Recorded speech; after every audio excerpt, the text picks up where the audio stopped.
Hello friends, பாலிட்டியில் already ஒரு test முடிஞ்சிருக்கு.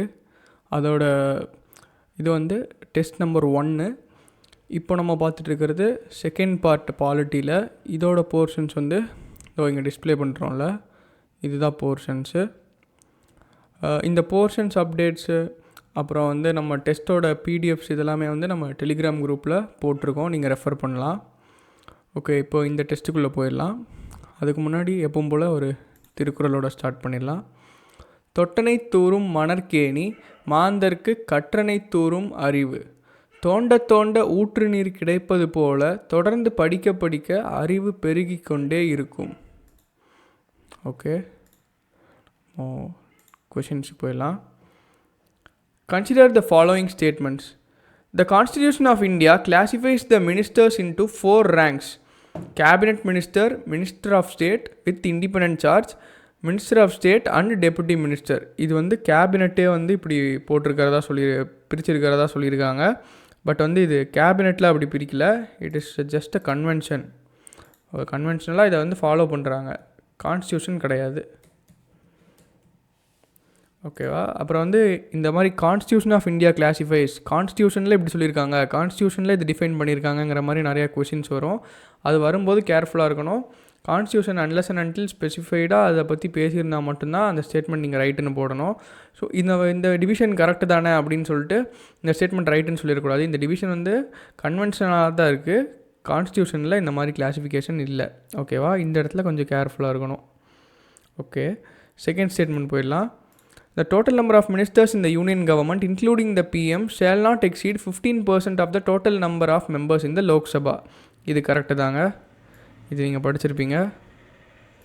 பேசிக் statement இது என்னதுன்னா 91st கான்ஸ்டியூஷனல் அமெண்ட்மெண்ட் ஆக்ட். ஓகேவா? 2003 கொண்டு வந்திருக்காங்க, ஞாபகம் வச்சுக்கோங்க. So answer is 2 only. Okay, second போயிடலாம். With reference to the union government, consider the following statements. Gopalsamy Iyengar committee suggested that a minister and a secretary be designated solely for pursuing the subject of administrative reform and promoting it.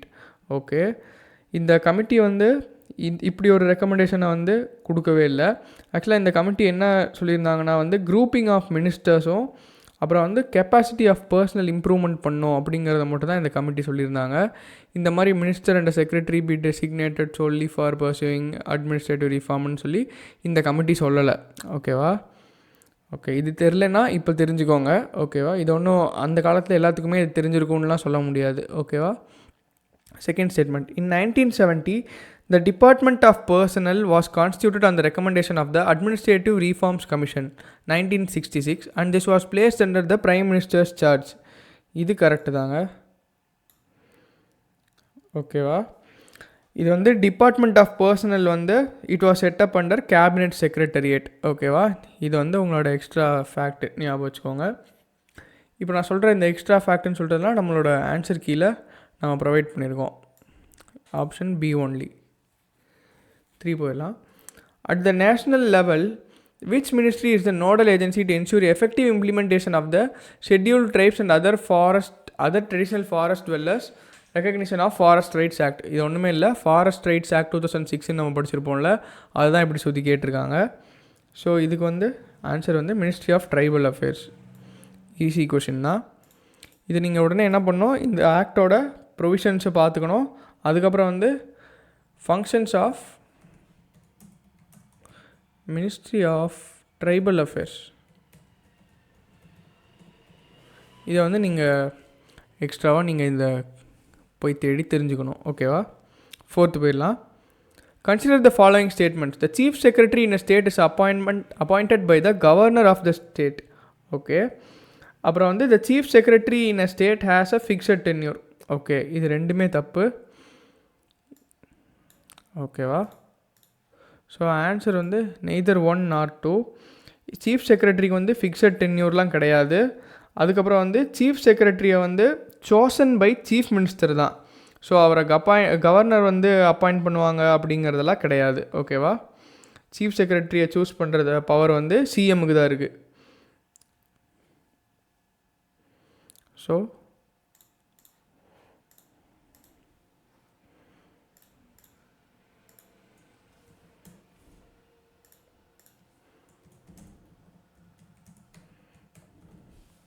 ஓகேவா? Okay, fifth one போயிடலாம். Consider the following statements. The executive power of the Union of India is vested in the Prime Minister. Okay, இது வந்து தப்பு. Easy கொஷின்னா இது president தான் answer, prime minister கிடையாது. ஓகேவா? இதோட ஆர்டிக்கல் வந்து 53(1). இது எனக்குமே தெரியாது தாங்க, இந்த டெஸ்ட்டுக்காக படிச்சுட்டு வந்தது தான் எழுதுறேன். இது மூலமாக தெரிஞ்சுக்கோங்க. பட் பிரசிடென்ட்டுங்கிறது எல்லோரும் தெரிஞ்சிருக்கணும். ஆர்டிக்கல் வந்து எக்ஸ்ட்ரா இன்ஃபர்மேஷன். ஓகேவா? The prime minister is the ex officio chairman of the civil services board. இது தப்பான ஸ்டேட்மெண்ட்டு. எக்ஸ் அஃபிஷியோ சேர்மன் வந்து கேபினெட் செக்ரட்டரி. ஓகேவா? Cabinet secretary. Okay, so answer is D. There 1 or 2. Sixth one போயிடலாம். Consider the following statements. The President shall make rules for the more convenient transaction of the business of the Government of India and for the allocation of ministers of the said businesses. இது correct. All executive actions of the Government of India shall be expressed to be taken in the name of Prime Ministerன்னு கொடுத்துருக்காங்க. இது again தப்பு. இதுக்கு answer வந்து president. ஓகேவா? இந்த மாதிரி இவங்களோட பொறுப்பு வந்து இவங்களுக்கு உரியது அப்படின்னு அத்தாரிட்டி கொடுத்துட்ருக்காங்கல்ல, இந்த மாதிரி வரதில் மோஸ்ட்லி எப்படி வருதுங்கிற பேட்டர்னை, அந்த பேட்டர்ன் இந்த சென்ஸ் இந்த மாதிரி ஒரு ஃபங்க்ஷன்ஸ் கொடுத்து அத்தாரிட்டி கொடுத்தாங்கன்னா அது மோஸ்ட்லி தப்பாகுதா ரைட் ஆகுதா இதெல்லாமே வந்து நீங்கள் ப்ரீவியஸ் இயர் கொஸ்டின் அனலைஸ் பண்ணும்போது நீங்களே பார்த்து நோட் பண்ணுங்கள். ஓகேவா? ஏன்னா இது வந்து ஒன்றுமே தெரியாத பட்சத்தில் நமக்கு இதெல்லாம் ஹெல்ப் ஆகும். ஓகேவா? Option 1 only. Seventh one, drought prone area programme. மினிஸ்ட்ரியை வந்து மேட்ச் பண்ண சொல்லியிருக்காங்க. ட்ரவுட் ப்ரோன் ஏரியா ப்ரோக்ராம் வந்து மினிஸ்ட்ரி ஆஃப் ரூரல் டெவலப்மெண்ட்டு. இது தப்பாக கொடுத்துருக்காங்க.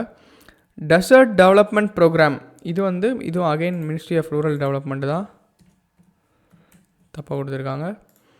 So national watershed development project for rainfed areas இது மினிஸ்ட்ரி ஆஃப் அக்ரிகல்ச்சர்.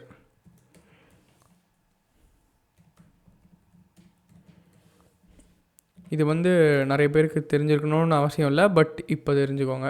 ஓகேவா? So answer is none. Okay, which of the following is are the functions of the cabinet secretariat? Okay, preparation of agenda for cabinet meetings இதுவும் correct தான்.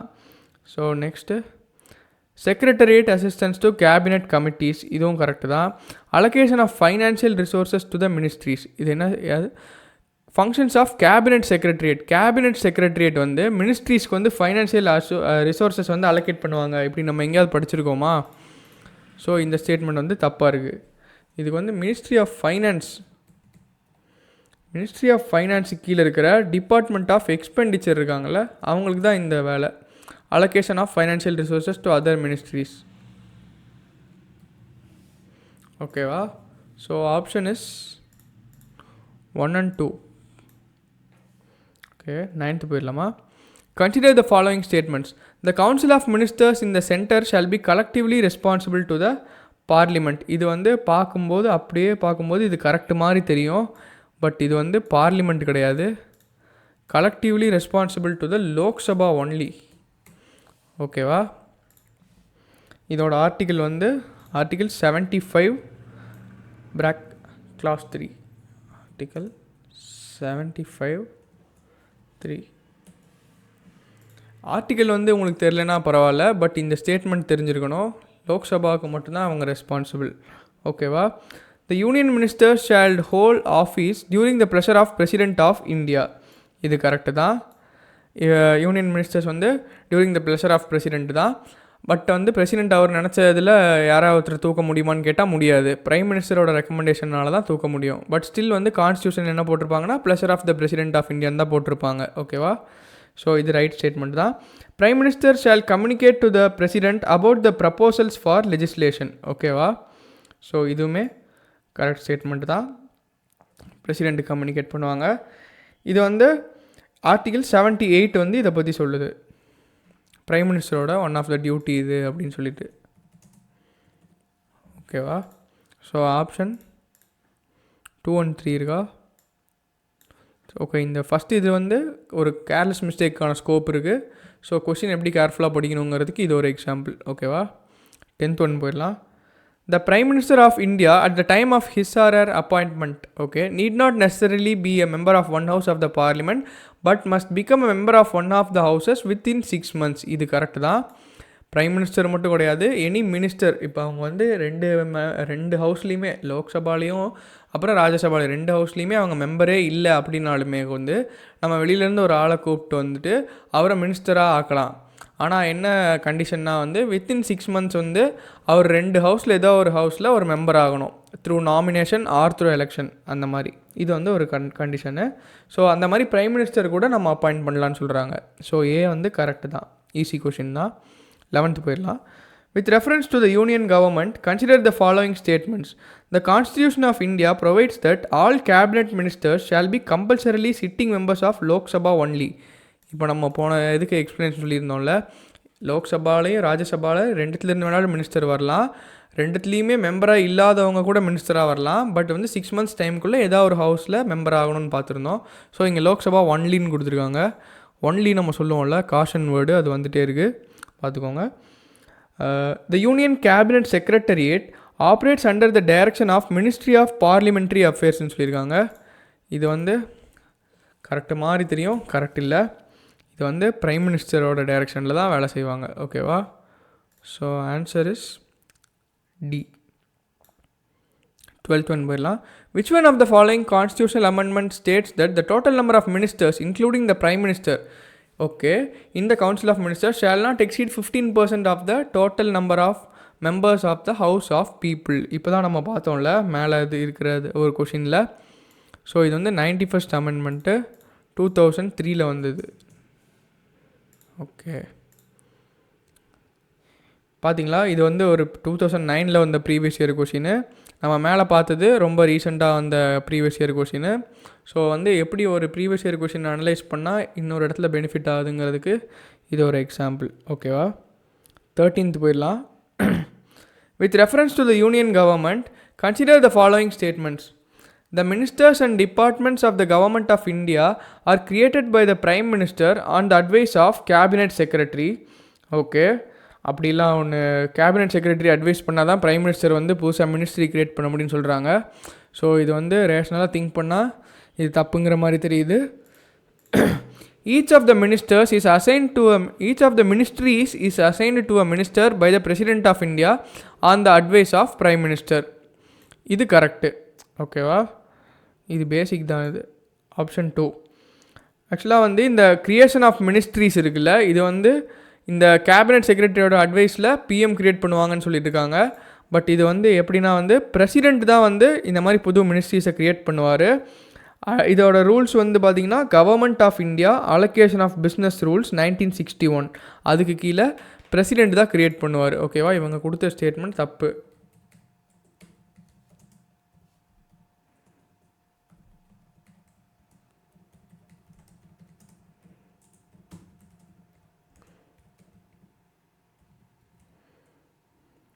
Government of India allocation of business rules, sorry, இதோட இது வந்து நம்ம பிடிஎஃப்பில் refer பண்ணிக்கோங்க அதோட explanation. ஓகேவா? 14th போயிடலாம். Under the administration of which one of the following is the department of atomic energy? Okay, atomic energy வந்து எதுக்கு இல்லைன்னு கேட்டிருக்காங்க. Prime minister's office, cabinet secretariat, ministry of power, ministry of science and technology. So இதுக்கு answer வந்து prime minister office தான். தெரிலனாலும் இப்போ தெரிஞ்சுக்கோங்க. அப்படியே இது கூட போய் சேர்ந்து நம்ம தெரிஞ்சிக்க வேண்டியது என்னது, functions of department of atomic energy என்னன்னு தெரிஞ்சுக்கோங்க. ஓகேவா?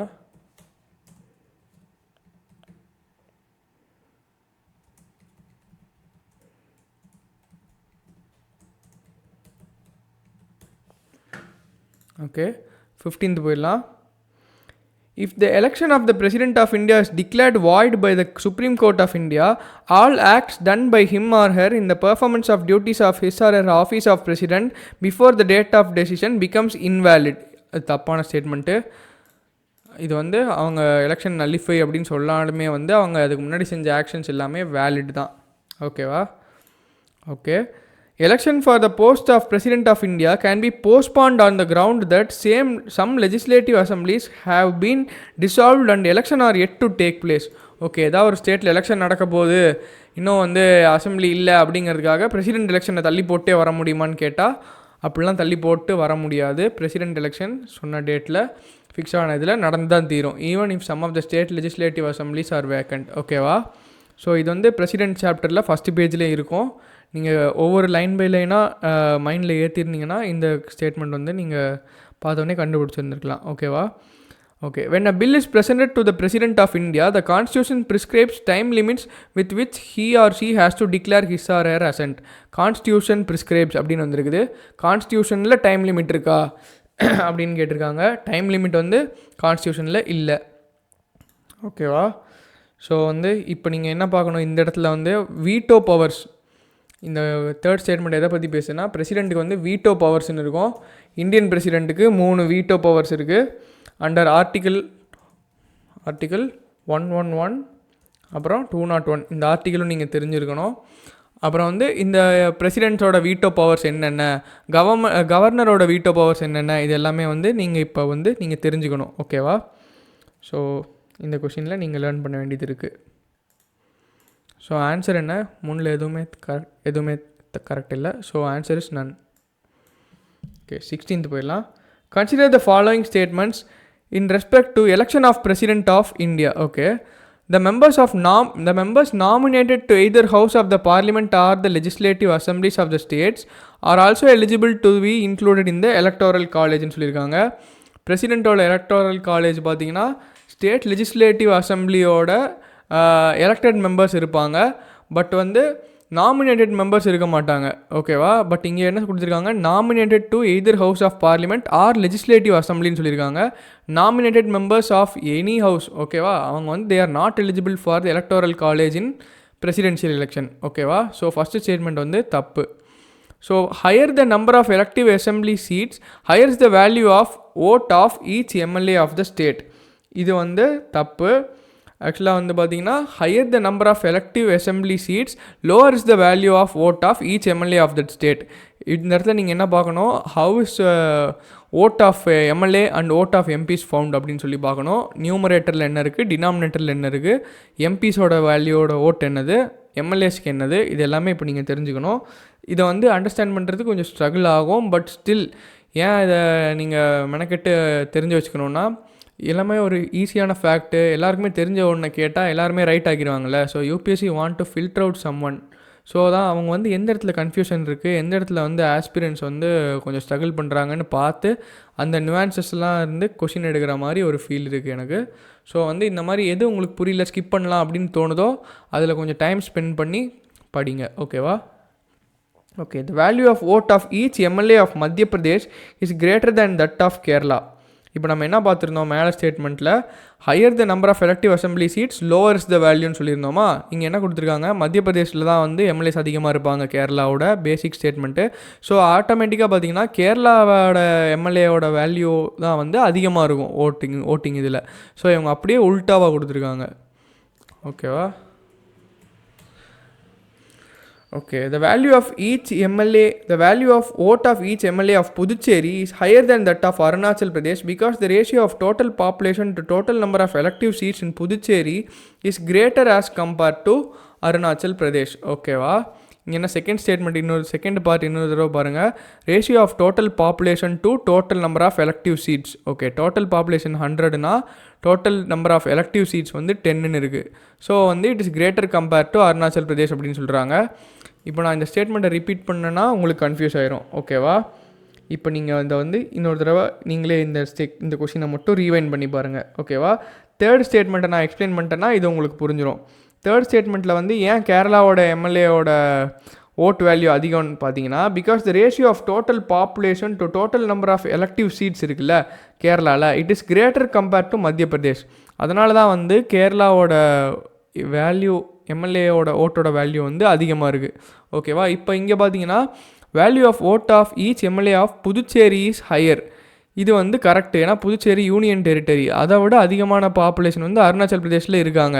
ஸோ அதை அப்படி பார்க்கும்போது புதுச்சேரியோட ஓட் வேல்யூ வந்து அதிகமாக இருக்குது அப்படிங்கிறது உங்களுக்கு தெரிஞ்சிருக்கணும். So answer is only one.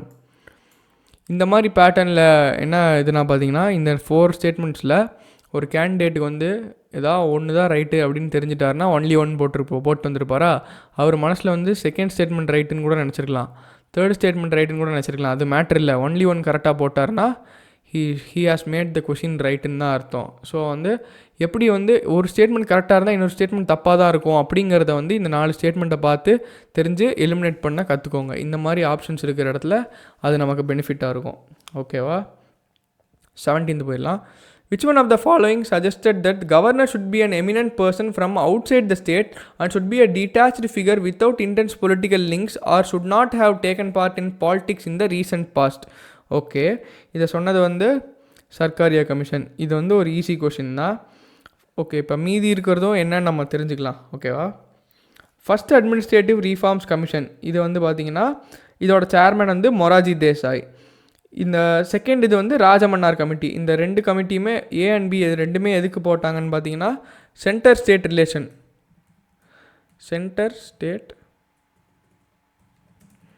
ரிலேஷன்ஸை வந்து எக்ஸாமின் பண்ணி ரிப்போர்ட் கொடுக்கறதுக்காக தான் ஏ அண்ட் பி 2 கமிட்டியுமே ஃபார்ம் பண்ணாங்க. இதில் ஃபஸ்ட்டு ஏஆர்சி வந்து government of India, second Rajamannar committee வந்து தமிழ்நாடு கவர்மெண்ட் டிஎம்கே ரூலில் இருந்தபோது போட்டது. ஓகேவா? சர்க்காரியா கமிஷன் வந்து அகைன் சென்ட்ரல் கவர்மெண்ட் போட்டது தான். இயர் வந்து கொடுத்துருக்காங்க 1983. National commission to review the working of constitution, இது வந்து பார்த்திங்கன்னா கவர்மெண்ட் ஆஃப் இந்தியா செட்டப் பண்ணது தான். சேர்மேன் வந்து எம்என் வெங்கடாச்சலையா. ஓகேவா? இதுவுமே வந்து சென்ட்ரல் கவர்மெண்ட் தான். ஓகேவா? இது எல்லாமே பார்த்திங்கன்னா சென்டர் ஸ்டேட் ரிலேஷனுக்காக போடப்பட்ட கமிட்டிகள். ஓகேவா? இந்த ஒவ்வொரு கமிட்டியுமே வந்து நிறைய சிமிலர் பாயிண்ட்ஸ் இருக்கும், ஒரு சில பாயிண்ட்ஸ் மட்டும் அவங்க யூனிக் பாயிண்ட்ஸாக இருக்கும். இதில் இருக்கிற எல்லா கமிட்டிலையுமே பார்த்திங்கன்னா யூனிக்கான பாயிண்ட்ஸ்னு ஒரு தீம் இருக்கும், அந்த தீமை புரிஞ்சு வச்சுக்கோங்க. அப்புறம் வந்து யூனிக் பாயிண்ட்ஸ், ஜென்ரல் பாயிண்ட்ஸ், இது ரெண்டுமே வந்து தனித்தனியாக படித்து வச்சுக்கோங்க. ஓகேவா? 18th போயிடலாம். With reference to the election of the President of India, consider the following statements. The value of vote of each MLA varies from state to state. இப்போ நம்ம என்ன பார்த்தோம், 2018 இந்த கேள்வி வந்திருக்கு. 2023 அதே வேல்யூ ஆஃப் ஓட்ஸை பற்றி கேள்வி வந்திருக்கு. ஓகேவா? இதிலேருந்து பிவைக்யூஸோட இம்பார்ட்டன்ஸ் வந்து உங்களுக்கு புரிஞ்சிருக்கும். 2018 ப்ரீவியஸ் இயர் கொஷினை வந்து ஒழுங்காக அனலைஸ் பண்ணியிருந்தீங்கன்னா 2023 வர கொஷினை கரெக்டாக போட்டு வந்துருக்கலாம். ஓகேவா? The value of vote of each MLA varies from state to state. ஏன் மாறுது? Due to population criteria. அவ்வளோதான், சிம்பிள்.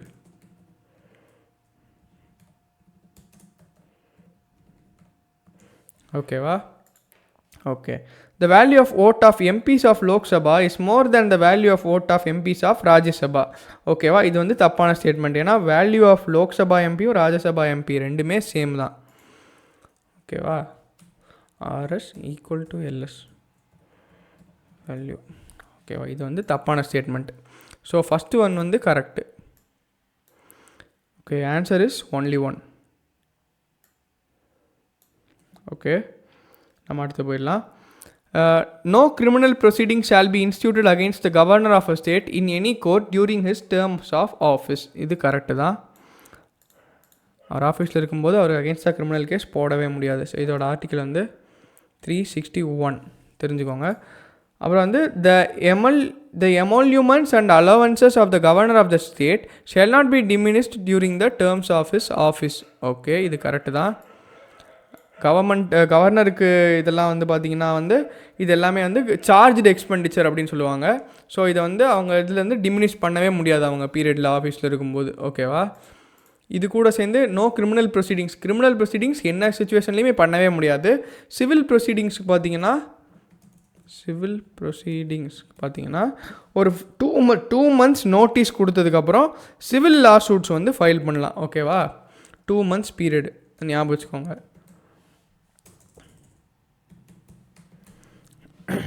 ஓகே, இதே வந்து எம்எல்ஏஸ் எம்பிஸ்க்கெலாம் பார்த்தீங்கன்னா பிஃபோர் அண்ட் ஆஃப்டர் 40 daysக்கு வந்து அவங்க வந்து கோர்ட்டில் வந்து இது பண்ண முடியாது, அரெஸ்ட் பண்ண முடியாது, கோர்ட்டுக்கு கூப்பிட முடியாது அப்படிங்கிற மாதிரிலாம் இருக்குது.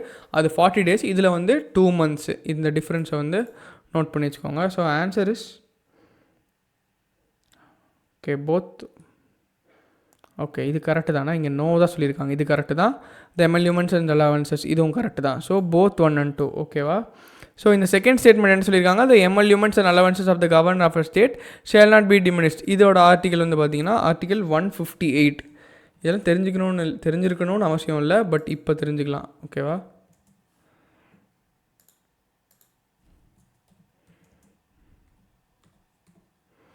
ஓகே, நெக்ஸ்ட் போயிடலாமா?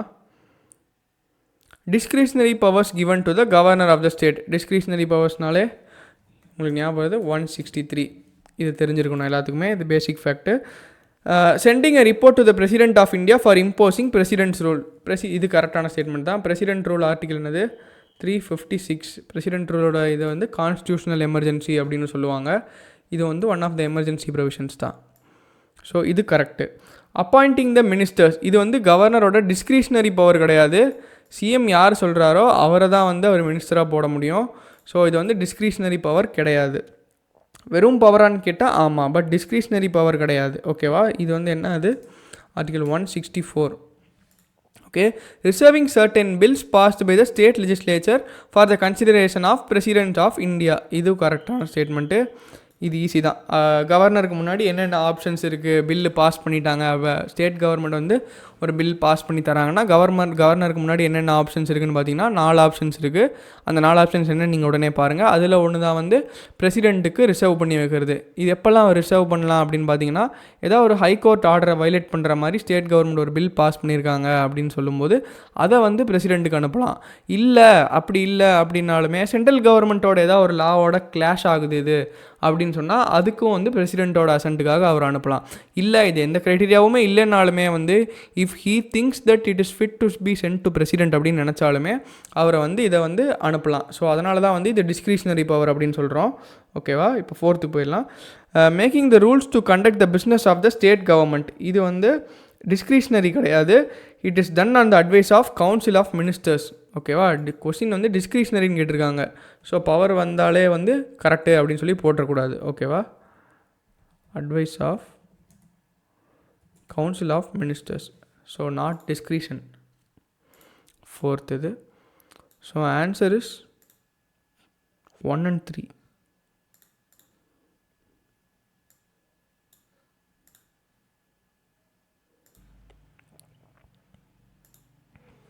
Okay, 21.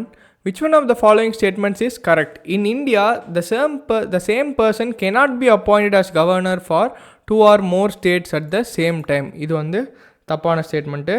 7th Constitutional Amendment Act 1956 வந்து என்ன சொல்லுதுன்னா, same governor can be appointed for 2 or more ஸ்டேட்ஸ்னு சொல்லியிருக்காங்க. 7th CAA 1956. ஓகேவா? ஓகே, செகண்ட் ஸ்டேட்மெண்ட் போயிடலாம். The judges of the High Court of the states in India are appointed by the governor of the state. Okay, இதுவே தப்பு. High court judge வந்து appoint பண்ணுறது வந்து president. ஓகேவா? High court ஜட்ஜாக இருந்தாலும் சரி, சுப்ரீம் கோர்ட் ஜட்ஜாக இருந்தாலும் சரி, ரெண்டுத்தையுமே அப்பாயிண்ட் பண்ணுறது வந்து பிரசிடெண்ட் தான். ஓகேவா? Okay, third one. No procedure has been laid down in the Constitution of India for the removal of a governor from his R her post. இது வந்து கரெக்டு தான். கவர்னர் ரிமூவ் பண்ணுறதுக்கு ப்ரொசீஜர்ஸ்லாம் கிடையாது. பிரசிடெண்ட் வந்து at any time he can remove. ஓகேவா? Governor வந்து pleasure of பிரசிடெண்ட்டில் தான் வந்து ஆஃபீஸ் ஹோல்டு பண்ணுறாரு. Pleasure of president. ஓகேவா? So which of the statements கரெக்டுன்னு சொல்லியிருக்காங்க. சி தான் கரெக்டு. ஓகேவா? 22 போயிடலாம்.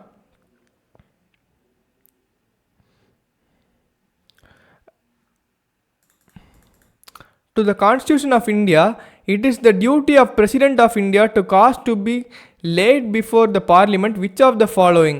ஓகே, இந்த ரெக்கமெண்டேஷன் ரிப்போர்ட்ஸில் எதெல்லாம் வந்து பிரசிடெண்ட் வந்து பார்லிமெண்ட் முன்னாடி லே பண்ணுங்கிற கட்டாயம் அவருக்கு இருக்குது அப்படின்னு சொல்லி கேட்டிருக்காங்க. Recommendations of union finance commission. இது கண்டிப்பாக பண்ணணும், நீங்கள் ஆல்ரெடி படிச்சிருப்பீங்க. Union finance commission. அப்புறம் வந்து report of public accounts committee. இது வந்து பிரசிடெண்ட் லே பண்ணுங்கிற இது வந்து கிடையாது. ஓகேவா? தேர்ட் ஒன் வந்து என்ன போட்டிருக்காங்க, report of controller and auditor general. இது வந்து கொடுக்கணும், இதுக்கு வரும். Report of national commission for scheduled castes இதுவுமே வரும். ஓகேவா? ஸோ இது வந்து constitutional post. National commission for schedule caste இதுவும் constitutional post. Union finance commission இதுவுமே வந்து கான்ஸ்டியூஷன் வருது. பட் வந்து பப்ளிக் அக்கௌண்ட்ஸ் கமிட்டிங்கிறது கான்ஸ்டியூஷனலோட டைரெக்டாக ஒரு ஆர்டிக்கலில் மென்ஷன் பண்ணல. இது மூணுமே கான்ஸ்டியூஷனல் பாடிஸ் 1, 3, 4. ஸோ வந்து இவங்களோட ரிப்போர்ட்டை வந்து பார்லிமெண்ட்டில் முன்னாடி வைக்கணுங்கிறது வந்து பிரசிடெண்ட்டோட டியூட்டி. ஓகேவா? ஸோ ஆன்சர் வந்து 1, 3, 4 ஒன்லி. ஓகேவா? ஓகே. இந்த பிரசிடெண்ட் வந்து இந்த ரிப்போர்ட்டெல்லாம் வந்து இவர் பார்லிமெண்ட்டில் லேப் பண்ணணும்னு சொல்கிறாங்கல்ல, இது வந்து பார்த்திங்கன்னா ஆர்டிக்கிள் 78 இதை பற்றி சொல்லியிருக்காங்க. ஓகேவா? ஓகே, இது நீங்கள் ஆர்டிக்கிள் தெரிலனாலும் இப்போ தெரிஞ்சுக்கோங்க. ஓகேவா? Okay. Who of the following shall cause every recommendation made by the Finance Commission to be laid before each house of the Parliament? இப்போ தான் பார்த்தோம் பிரசிடெண்ட் ஆஃப் இந்தியா. இது எந்த வருஷத்தோடது? 2010. இது 2012. பார்த்தீங்களா? ஒரு இதோட ரெஃப்ளெக்ஷன் இன்னொரு இதில் வருது. Okay, president of India. Finance கமிஷனோட ஆர்டிக்கிள் என்னது? இது பேசிக் தான், உங்கள் எல்லாருக்குமே தெரிஞ்சிருக்கும். ஆர்டிக்கிள் 280. ஓகே, இப்போ நீங்கள் என்ன பண்ணுறீங்கன்னா, ஃபைனான்ஸ் கமிஷன் வந்துருச்சா? ஃபைனான்ஸ் கமிஷன் பார்த்த உடனே நியூ ஃபைனான்ஸ் கமிஷனுக்கு கவர்மெண்ட் என்னென்ன மேண்டேட் கொடுத்துருக்காங்க, அப்புறம் வந்து என்னென்ன க்ரைட்டீரியாவுக்கு எவ்வளோ வெயிட்டேஜ் இருக்குது அப்படிங்கிறத நீங்கள் பார்த்துக்கணும். ஏன்னா 2023 வந்து ஃபைனான்ஸ் கமிஷனோட டெவல்யூஷனுக்கு வந்து என்னென்ன க்ரைட்டீரியாலாம் எடுத்திருக்காங்க அப்படின்னு சொல்லி ஒரு 5 ஆப்ஷன் கொடுத்து கேட்டிருந்தாங்க. ஓகேவா? ஸோ மேண்டேட் அண்ட் வெயிட்டேஜ் இதை வந்து நீங்கள் பார்த்துக்கணும். Of finance commission devolution. ஓகேவா? இதை நீங்கள் பார்த்துக்கணும். ஓகே, இப்போ நான் இதை லுக் இன்டூ அப்படின்னு போடுறதெல்லாம் வந்து நீங்கள் உடனடியாக பார்க்கணும். ஏன்னா இங்கே நம்ம சொன்னோன்னா டைமும் ஆகும், நமக்கு இங்கே மென்ஷன் பண்ணுறதுக்கு ஸ்பேஸும் இருக்காது. ஓகேவா? இதில் சோம்பேறித்தனப்படாதீங்க. நான் லுக் இன்டூன்னு போடுறதெல்லாம் உடனடியாக சர்ச் பண்ணி தேடி இந்த கொஷின் பேப்பர்லேயே நீங்கள் வந்து பக்கத்தில் எழுதி வச்சுக்கோங்க. ஓகேவா? 24th போயிடலாம். The resolution for removing Vice President of India can be moved in the. Okay, இது வந்து பார்த்திங்கன்னா ராஜ்யசபாவில் மட்டும்தான். ஏன்னா அவர் வந்து பார்த்திங்கன்னா ராஜ்யசபாவில் தான் அவர் சேர்மனாக இருக்கார். லோக்சபாவில் அவர் ரிமூவ் பண்ணுறதுக்கான மோஷன்லாம் கொண்டு வர முடியாது. ராஜ்யசபாவில் மட்டும்தான் கொண்டு வர முடியும். ஓகேவா? இதோட ப்ரொசீஜர் வந்து பார்த்திங்கன்னா வந்து ராஜ்யசபாவில் வந்து 2/3 ஆஃப் த மெஜாரிட்டி பாஸ் பண்ணால் மட்டும்தான் வந்து இதை வந்து ரெசல்யூஷன் பாஸ் ஆகி வைஸ் பிரசிடெண்ட்டை ரிமூவ் பண்ண முடியும் ராஜ்யசபாவில். ஓகேவா? அந்த மோஷனுக்கு முன்னாடி வந்து 14 day நோட்டீஸ் வந்து அவருக்கு கொடுக்கணும். ஓகேவா? இந்த ரெசல்யூஷன் மூவ் பண்ணுறதுக்கு முன்னாடி இந்த வந்து 2/3 ஆஃப் த மெஜாரிட்டியோட ராஜ்யசபா பாஸ் பண்ணிடுச்சு அப்படின்னா வந்து சிம்பிள் மெஜாரிட்டியோட லோக்சபாவில் பாஸ் ஆகணும். இது ரெண்டுமே நடந்துச்சுன்னா wise president shall be removed. ஓகேவா? இந்த ப்ரொசீஜரை வந்து பார்த்துக்கோங்க. ஓகே, இப்போ நான் சொன்னதெல்லாம் கீழே ஆன்சர் கீழே வந்து டீட்டெயிலாக கொடுத்துருக்கோம். Okay, under which article of the Indian Constitution did the President give his assent to the ordinance on electoral reforms when it was sent back to him by the Union Cabinet without making any changes? Okay, ordinance making powers அதை பற்றி தான் கேள்வி இருக்குது. ஆர்டினன்ஸ்னாலே வந்து 2 article 123, 312 article 123, article 213 இதை வந்து நீங்கள் ஞாபகம் வச்சுக்கணும். ஆர்டிகிள் 123 வந்து பிரசிடெண்ட்டுக்கு, கவர்னருக்கு வந்து பார்த்திங்கன்னா ஆர்டிகிள் 213.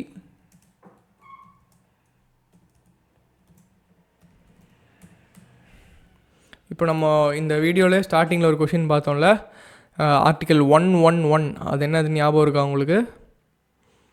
ஓகே, அது வந்து பிரசிடெண்ட்டோட வீட்டோ பவர்ஸ். ஓகேவா? நீங்கள் ஞாபகம் வச்சுருக்கீங்களான்னு சும்மா டெஸ்ட் பண்ணுறதுக்கு தான் இது. 26th போயிடலாம். Which one of the following amendments to the Indian Constitution empowers the President to send back any matter for reconsideration by the Council of Ministers? இது ஆன்சர் வந்து வெரி ஈஸி. 44th amendment. இதுக்கு முன்னாடி வந்து prime minister என்ன சொன்னாலோ அதை வந்து president கேட்டுக்கணுங்கிற மாதிரி இருந்தது. பட் வந்து இப்போ வந்து பிரசிடெண்ட் வந்து ரீகன்சிடரேஷன் ஆஃப் கவுன்சில் ஆஃப் மினிஸ்டர்ஸ்க்காக ஒரு ப்ரப்போசலை வந்து திருப்பி கூட அனுப்பலாம். இது வந்து 44th அமெண்ட்மெண்ட்டில் கொண்டு வந்தாங்க. 44th அமெண்ட்மெண்ட் பார்த்திங்கன்னா 42nd அமெண்ட்மெண்ட்டில் பண்ண நிறைய தவறுகளில் சீர்திருத்தம் செய்யணும் அப்படிங்கிறதுக்காக 44th கொண்டு வந்திருந்தாங்க. அதாவது டெமோக்ரஸியை அப்ஹோல்டு பண்ணணும், ஒரு அன்லிமிட்டெட் பவர்ஸ் வந்து ஒரு பிரைம் மினிஸ்டரை சுற்றி இருக்கக்கூடாதுங்கிறதுனால சில சேஃப்கார்ட்ஸ்லாம் வந்து 44th அமெண்ட்மெண்ட்டில் கொண்டு வந்தாங்க. ஸோ அப்படிப்பட்ட ப்ரொவிஷன் தான் இது. ஓகேவா? இப்போ வந்து 44th வந்து பார்த்திங்கன்னா நியூ கவர்மெண்ட் அந்த இந்திரா காந்தி பிரைம் மினிஸ்ட்ரி போய் அடுத்த வந்து அந்த மொராஜி தேசாய் தலைமையில் அந்த கவர்மெண்ட் வந்த பிறகு செஞ்ச கரெக்ஷன்ஸ் தான் வந்து 44th அமெண்ட்மெண்ட். அதில் வந்து நியூ செக்ஸ் அண்ட் பேலன்சஸ்லாம் வந்து அனௌன்ஸ் பண்ணியிருந்தாங்க. அதில் ஒரு செக்ஸ் அண்ட் பேலன்ஸ் தான் இந்த ப்ரொவிஷன். இப்போ 42nd அமெண்ட்மெண்ட்டை இன்னொரு கிரிட்டிசிசம் கூட பண்ணுவாங்க. அதை வந்து கிட்டத்தட்ட மினி கான்ஸ்டியூஷன் சொல்கிற அளவுக்கு அவ்வளோ சேஞ்சஸ் அதில் பண்ணியிருந்தாங்க. மொத்த கான்ஸ்டியூஷனையும் ஆல்டர் பண்ணுற அளவுக்கு அதில் விஷயம் இருந்ததுங்கிறதுனால அதை மினி கான்ஸ்டியூஷன் சொல்லிட்டு 42nd இதை சொல்லுவாங்க. ஓகேவா? இதுக்கு ஆன்சர் 44th. 27th போயிடலாம். Which one of the following is are stated in the constitution of India? கான்ஸ்டியூஷனில் எது சொல்லப்பட்டிருக்குன்னு கேட்டிருக்காங்க. The president shall not be a member of either house of parliament. Okay, இது கரெக்டு தான். Okay, the parliament shall consist of president and 2 houses. Okay, இந்த ஸ்டேட்மெண்ட்டும் correct தான். இந்த இடத்துல நீங்கள் என்ன தெரிஞ்சுக்கணுன்னா, இந்த parliament consist of Lok Sabha and Rajya Sabha only அப்படின்னு சொல்லி ஒரு ஸ்டேட்மெண்ட் கொடுப்பாங்க. நீங்கள் எஸ்ன்னு போட்டு வந்துடக்கூடாது. பிரசிடென்ட், லோக்சபா, ராஜ்யசபா எல்லாருமே சேர்ந்தது தான் வந்து பார்லிமெண்ட். ஓகேவா? ஸோ அப்படி பார்க்கும்போது option is both 1 and 2. Okay, 28th போயிடலாம். The Article 156 of the Constitution provides that a governor shall hold office for a term of 5 years from the date on which he enters upon his office. Which one of the following can be deduced from this? Okay, no governor can be removed from the office till the completion of the term. இது வந்து தப்பான statement. He stays in office until the pleasure of president. பார்த்தோம்ல, pleasure of president வந்து any time வந்து கவர்னரை remove பண்ணலாம். அப்படி பார்க்கும்போது ஃபஸ்ட்டு ஸ்டேட்மெண்ட் வந்து தப்பு. No governor can introduce no governance can continue in office beyond a period of 5 years. இதுவுமே வந்து தப்பான ஸ்டேட்மெண்ட் தான். ஏன்னா யூஸ்வலி வந்து பார்த்திங்கன்னா டேர்ம் 5 years இருந்தாலுமே அடுத்த கவர்னர் வந்து அசியூம் பண்ணுற வரைக்கும் இவர் வந்து ஆஃபீஸில் தான் இருப்பார். ஓகேவா? So usually 5 years. But still he stays in office till his successors takes the seat. ஓகேவா? ஸோ ஆன்சர் இஸ் 2 ஸ்டேட்மெண்ட் தான் இருக்குது, neither 1 nor 2. 29th போயிடலாம். With reference to the finance bill and money bill in the Indian Parliament, consider the following statements. நான் அப்போயே சொன்னேன்ல, சில differences சில மைன்யூட்டான இதெல்லாம் நம்ம வந்து கன்ஃபியூசிங்காக இருக்குன்னு சொல்லி ஸ்கிப் பண்ணுவோன்னு, அதுலேருந்து கொஷின் வந்துடும். பார்த்தீங்களா, இது அப்படிப்பட்ட ஒரு கொஷின் தான் அது. When the Lok Sabha transmits finance bill to Rajya Sabha, it can amend or reject the bill. Okay, இது எல்லா ஃபைனான்ஸ் பில்லுக்குமே சூட் ஆகாது. சில ஃபைனான்ஸ் பில்லு தான் வந்து ராஜ்யசபாவால் அமெண்ட் பண்ண முடியும். ஸோ இந்த ஃபஸ்ட்டு ஸ்டேட்மெண்ட் தப்பு. Okay, when the Lok Sabha transmits money bill to Rajya Sabha, it cannot amend or reject the bill. It can only make recommendations. ஓகேவா? இது மணி பில்லை பற்றின கேள்வி. மேலே இருக்கிறது பார்த்திங்கன்னா ஃபைனான்ஸ் பில் வைடான டேர்ம். மணி பில் வந்து ரொம்ப ஸ்பெசிஃபிக்கு. இதுக்கு ராஜ்யசபாவுக்கு பவரே கிடையாது. ஓகேவா? அப்புறம் தேர்ட் ஒன், இந்த கொஷின் வந்து செகண்ட் ஸ்டேட்மெண்ட் வந்து correct. Okay, in case of disagreement between the Lok Sabha and Rajya Sabha, there is no joint sitting for money bill, but a joint sitting becomes necessary for a finance bill. Okay, finance பில்லுக்கு வந்து எல்லா finance பில்லுக்குமே வந்து அது கிடையாது. So இந்த ஸ்டேட்மெண்ட்டுமே தப்பு. ஓகேவா? Finance பில்லில் 1 and 2 2 இருக்குது, அதோட டிஃப்ரென்ஸ் பார்த்துக்கோங்க. மணி பில் ஃபைனான்ஸ் பில்லோட டிஃப்ரென்ஸ் என்ன இருக்குது அதுவுமே பார்த்துக்கோங்க. ஓகேவா? So answer is only 1. இது வந்து பார்த்திங்களா, நான் சொன்ன மாதிரி ரொம்ப கன்ஃபியூஸ் பண்ணுற ஸ்டேட்மெண்ட். இதில் நிறையா நுவான்சஸ் இருக்குது. இப்போ நான் இதை எக்ஸ்பிளைன் பண்ணுற இதில் வந்து உங்களுக்கு கன்ஃபியூஸ் ஆகும். நீங்கள் ஒரு டேப்லர் காலம் இருக்கும்ல இதுக்கு, அதை நீங்கள் உட்காந்து பார்த்து மனப்பாடம் பண்ணி உங்களுக்கு புரிஞ்ச ஃபார்மேட்டில் லக்ஷ்மிகாந்தில் சைடில் சின்னதாக நோட்ஸ் எடுத்து வச்சுக்கோங்க. ஓகேவா? ஓகே, பட் வந்து தேவ்ஸ் இந்த மாதிரி ஒரு கன்ஃபியூஸான ஏரியாவை வந்து ஸ்கிப் பண்ணாதீங்க, பிகாஸ் அதுலேருந்து கொஷின் வந்துடுது. 30th, which of the following is or are exclusive powers of Lok Sabha? Okay, exclusive powers to ratify the declaration of emergency. இது வந்து லோக்சபா ராஜ்யசபா 2 பேருமே பண்ணலாம். ஸோ இது தப்பு. LS, RS. ஓகேவா? To pass a motion of no confidence against the council of ministers. இது correct தான். No confidence motion வந்து இதில் மட்டும்தான் பண்ண முடியும். அது நோ கான்ஃபிடன்ஸ் மோஷனுக்கு என்ன க்ரைட்டீரியான்னு பார்த்தீங்கன்னா, it requires support of at least 50 members. அது இருந்தால் தான் வந்து நோ கான்ஃபிடன்ஸ் மோஷனை வந்து நீங்கள் அட்மிட்டே பண்ணுவாங்க. ஓகேவா? Third statement, to impeach the president of India. இது வந்து எக்ஸ்க்ளூசிவ் பவர்ஸ் ஆஃப் லோக்சபா அப்படின்னு சொல்லியிருக்காங்க. அது தப்பு. இது லோக்சபா அண்ட் ராஜ்யசபா 2மே இருக்குது. பிரசிடென்ட் எலக்டோரல் காலேஜ் என்ன, ரிமூவல் காலேஜ் என்ன, ரிமூவலுக்கு என்ன எலக்டோரல் காலேஜ், ஓகேவா. பிரசிடென்ட் எலெக்ஷனுக்கு என்ன எலக்டோரல் காலேஜ், ரிமூவலுக்கு என்ன எலக்டோரல் காலேஜ், இதை பார்த்துக்கணும். அதுக்கப்புறம் வைஸ் பிரசிடென்ட்டோட எலெக்ஷனுக்கு என்ன எலக்டோரல் காலேஜ், ரிமூவலுக்கு என்ன ப்ரொசீஜர், இது ரெண்டுமே பார்க்கணும். இதில் பார்த்திங்கன்னா என்ன சிமிலாரிட்டினா, பிரசிடென்ட்டோட ரிமூவலுக்கு யாரெல்லாம் வந்து ஓட் போட எலிஜிபிளோ அவங்க எல்லாருமே பார்த்திங்கன்னா வைஸ் பிரசிடென்ட்டோட எலெக்ஷனுக்கு ஓட் போட எலிஜிபிள், ஓகேவா. இதை வந்து நீங்கள் நோட் பண்ணி வச்சுக்கோங்க, ஓகேவா. ஸோ பிரசிடென்ட் ஆஃப் இந்தியா இதை இம்பீச் பண்ணுறதுக்கு ஆர்டிக்கல் பார்த்தீங்கன்னா ஆர்டிக்கல் 61, ஓகேவா. இது ஆர்டிக்கல்லாம் இப்போ தெரிஞ்சுக்கோங்க. இது முன்னாடியே தெரிஞ்சிருக்கணும்லாம் அவசியம் இல்லை. இந்த மாதிரி டெஸ்ட் சீரிஸ் வரும்போது அங்கே இங்கே நம்ம லேர்ன் பண்ணாதான், ஓகேவா. ஓகே, நோ கான்ஃபிடன்ஸ் மோஷன் இது வந்து டைரெக்டாக கான்ஸ்டியூஷனில் இருக்கா அப்படின்னு ஒரு கேள்வி வரும். டைரெக்டாக வந்து நோ கான்ஃபிடன்ஸ் மோஷன் அப்படிங்கிறத வந்து கான்ஸ்டியூஷனில் எங்கேயுமே மென்ஷன் பண்ணல. பட் 75 பார்த்தீங்கன்னா ஆர்டிகல் 75 என்ன சொல்லியிருப்பாங்கன்னா, collective responsibility of the council of ministers to Lok Sabha அப்படின்னு சொல்லியிருப்பாங்க. அந்த ஆர்டிக்கல்லேருந்து டெடியூஸ் பண்ணது தான் வந்து இன்றைக்கி நம்ம சொல்கிற நோ கான்ஃபிடன்ஸ் மோஷன். ஸோ நாளைக்கு ஒரு கொஷின் வரும், the constitution has explicitly mentioned no confidence motion அப்படின்னு சொல்லி கேட்பாங்க. அப்படி சொன்னாங்கன்னா it is a wrong statement, ஓகேவா. So answer is 2 only. With reference to Deputy Speaker of Lok Sabha, consider the following, okay. As per the rules of procedure and conduct of business in Lok Sabha, the election of Deputy Speaker shall be held on such date as the Speaker may fix, okay. இது correct statement தான். Deputy ஸ்பீக்கரோட election டேட்டை fix பண்ணுறது ஸ்பீக்கரோட election டேட்டை fix பண்ணுறது யார், president, ஓகேவா. இந்த நம்ம எக்ஸ்ட்ரா இன்ஃபர்மேஷன்லாம் நம்மளோட கீழே ரெஃபர் பண்ணிக்கோங்க, ஓகேவா. There is a mandatory provision that the election of candidate as a deputy speaker or Lok Sabha shall be from either the principal opposition party or the ruling party. There is a mandatory provision சொல்லியிருக்காங்க, பார்த்தீங்களா. இது mandatory provision, constitution இந்த மாதிரி இதெல்லாம் வந்தால் கேர்ஃபுல்லாக இருக்கணும். இது வந்து மேண்டேட்ரி கிடையாது, it is only a convention, ஓகேவா.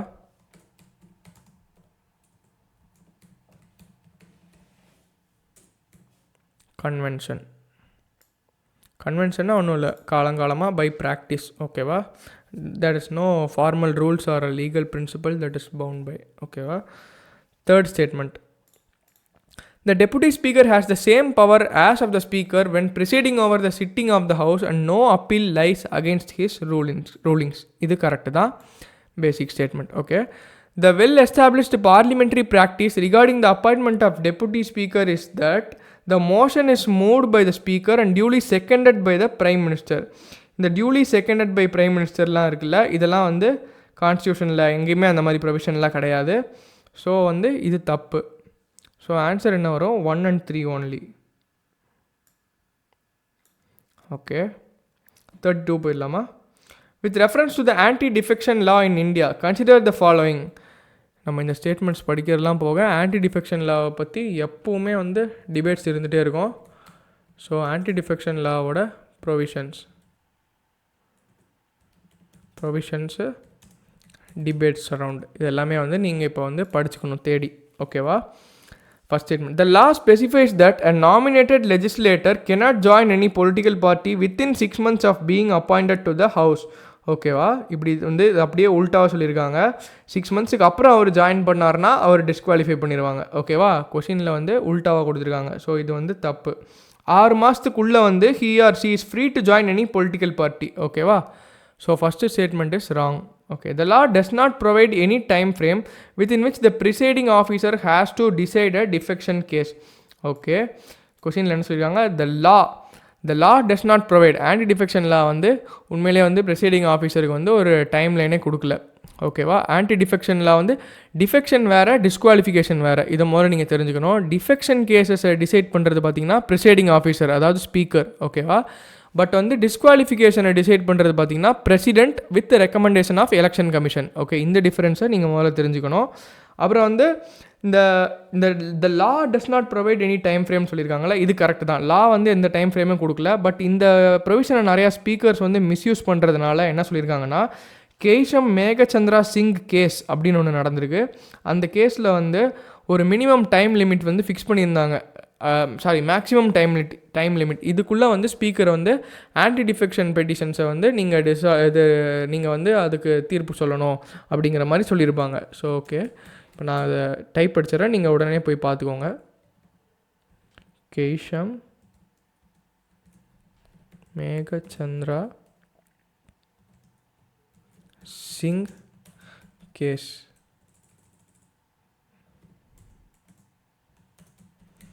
ஓகேவா? இந்த கேஸோட டீட்டெயில்ஸை இப்போ நீங்கள் போய் பார்த்துருவீங்கன்னு நம்புகிறேன். 33. The President of India can summon a session of Parliament at such a place as he or she thinks fit. இது கரெக்டு தான்.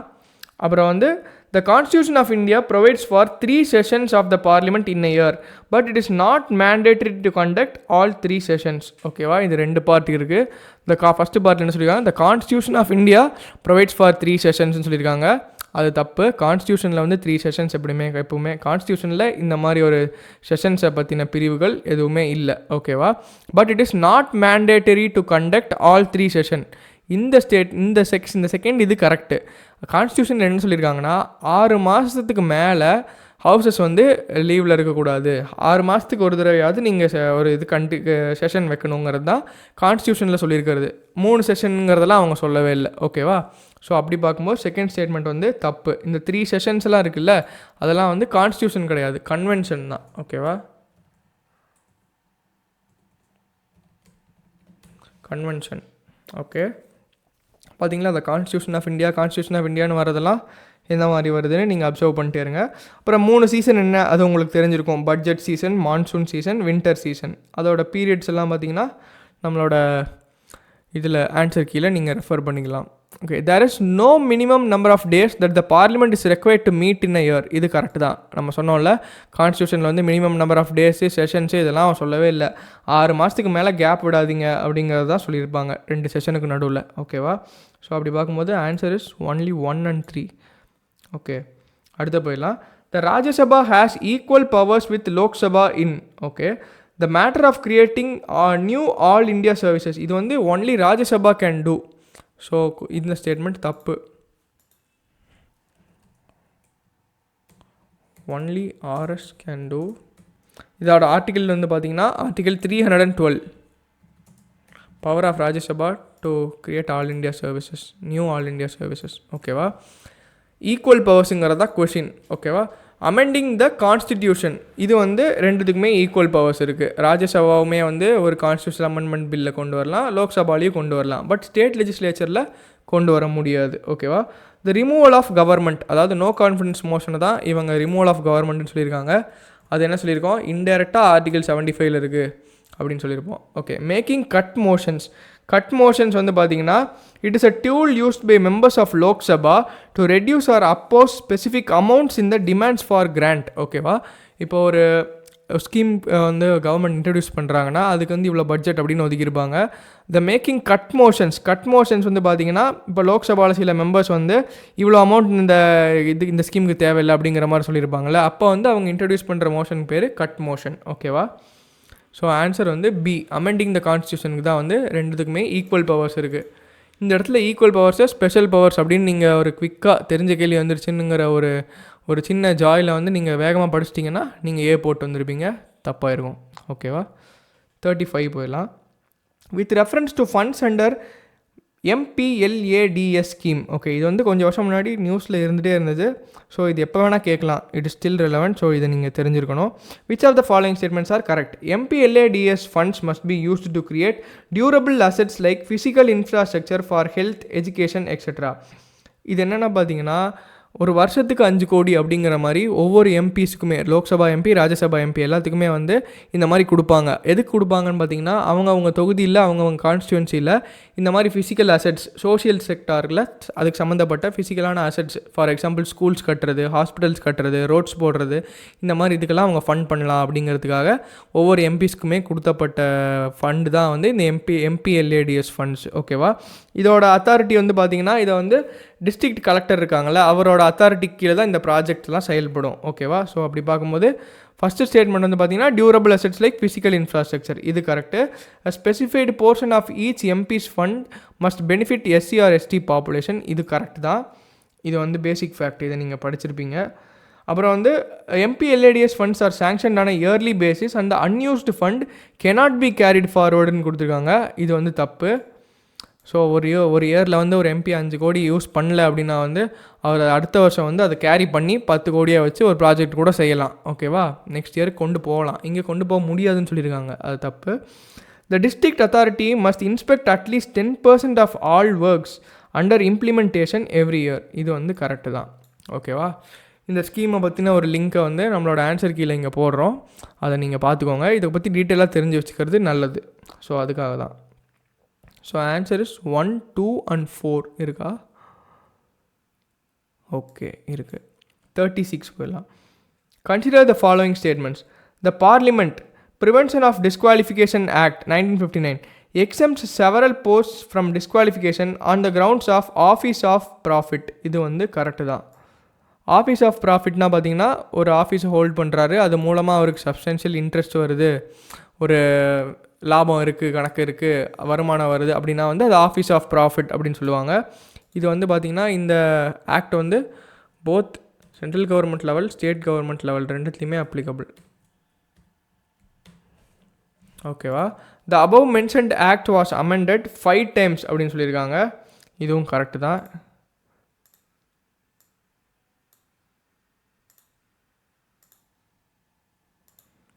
So the above mentioned act was amended 5 timesன்னு சொல்லியிருக்காங்க.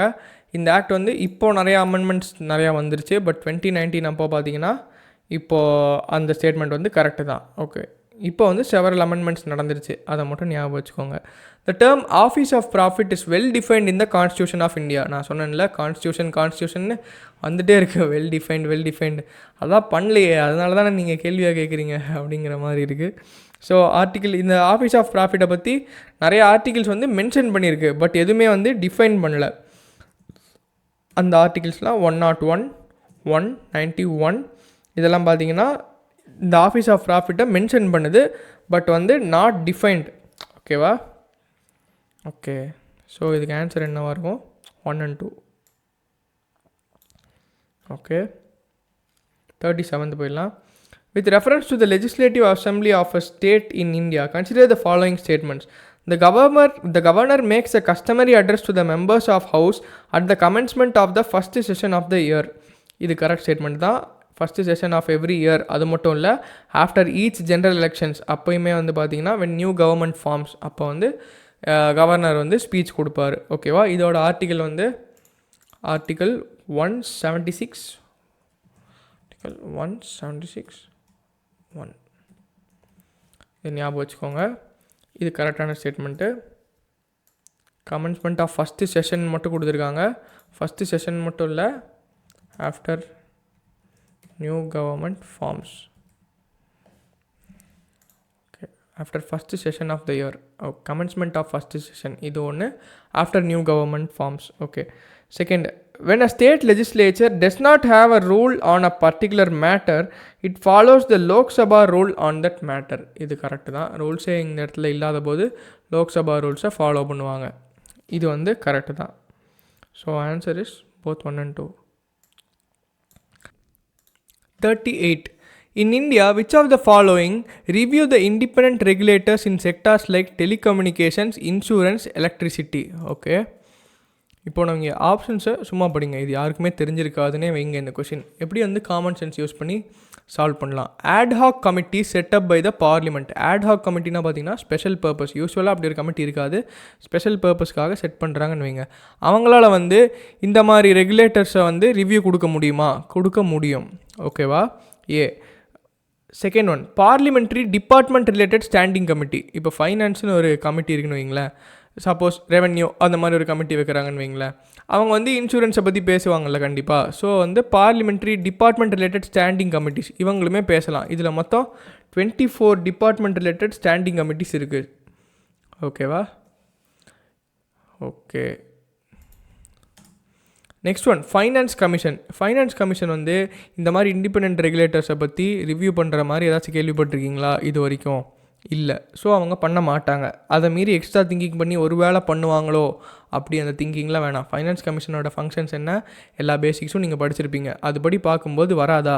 3 இல்லாத ஆப்ஷன்ஸ் என்ன இருக்குது? 3 இதில் இருக்குது, இதில் இருக்குது. இது 2 தூக்கிடுங்க. 1 and 2, 2 and 5 இருக்குது.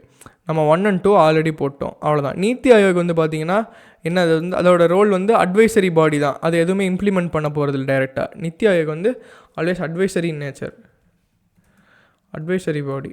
ஓகேவா. அடுத்தது என்னது, financial sector legislative reforms commission. Okay, அப்படி ஒரு ஆப்ஷனே நம்மக்கிட்ட இல்லை. 1 and 2, 2 and 5 தான் இருக்குது. ஸோ இப்போ ஆட்டோமேட்டிக்காக 1 and 2 தான் நம்ம போடுவோம். ஓகேவா. நமக்கு ஒன்றுமே தெரியலனா நம்மளோட காமன் சென்ஸ், இந்த நாலேஜ் தான் வந்து நம்மளோட ப்ரிலிம்ஸை வந்து நம்ம கிளியர் பண்ண வைக்க போகுது. அதை ஞாபகம் வச்சுக்கோங்க, எல்லாமே படித்ததுலேருந்து வராது. Regarding money bill. Okay, money பில்லை பற்றி கேட்டிருக்காங்க. மணி பில்லோட ஆர்டிக்கிள் வந்து எல்லாருக்கும் தெரிஞ்சிருக்கும், article 110. Money bill which of the following statements is not correct.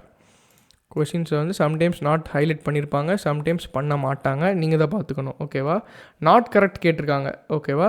A bill shall be deemed to be a money bill if it contains only provisions relating to imposition, abolition, remission, alteration or regulation of any tax. இது correct தான்.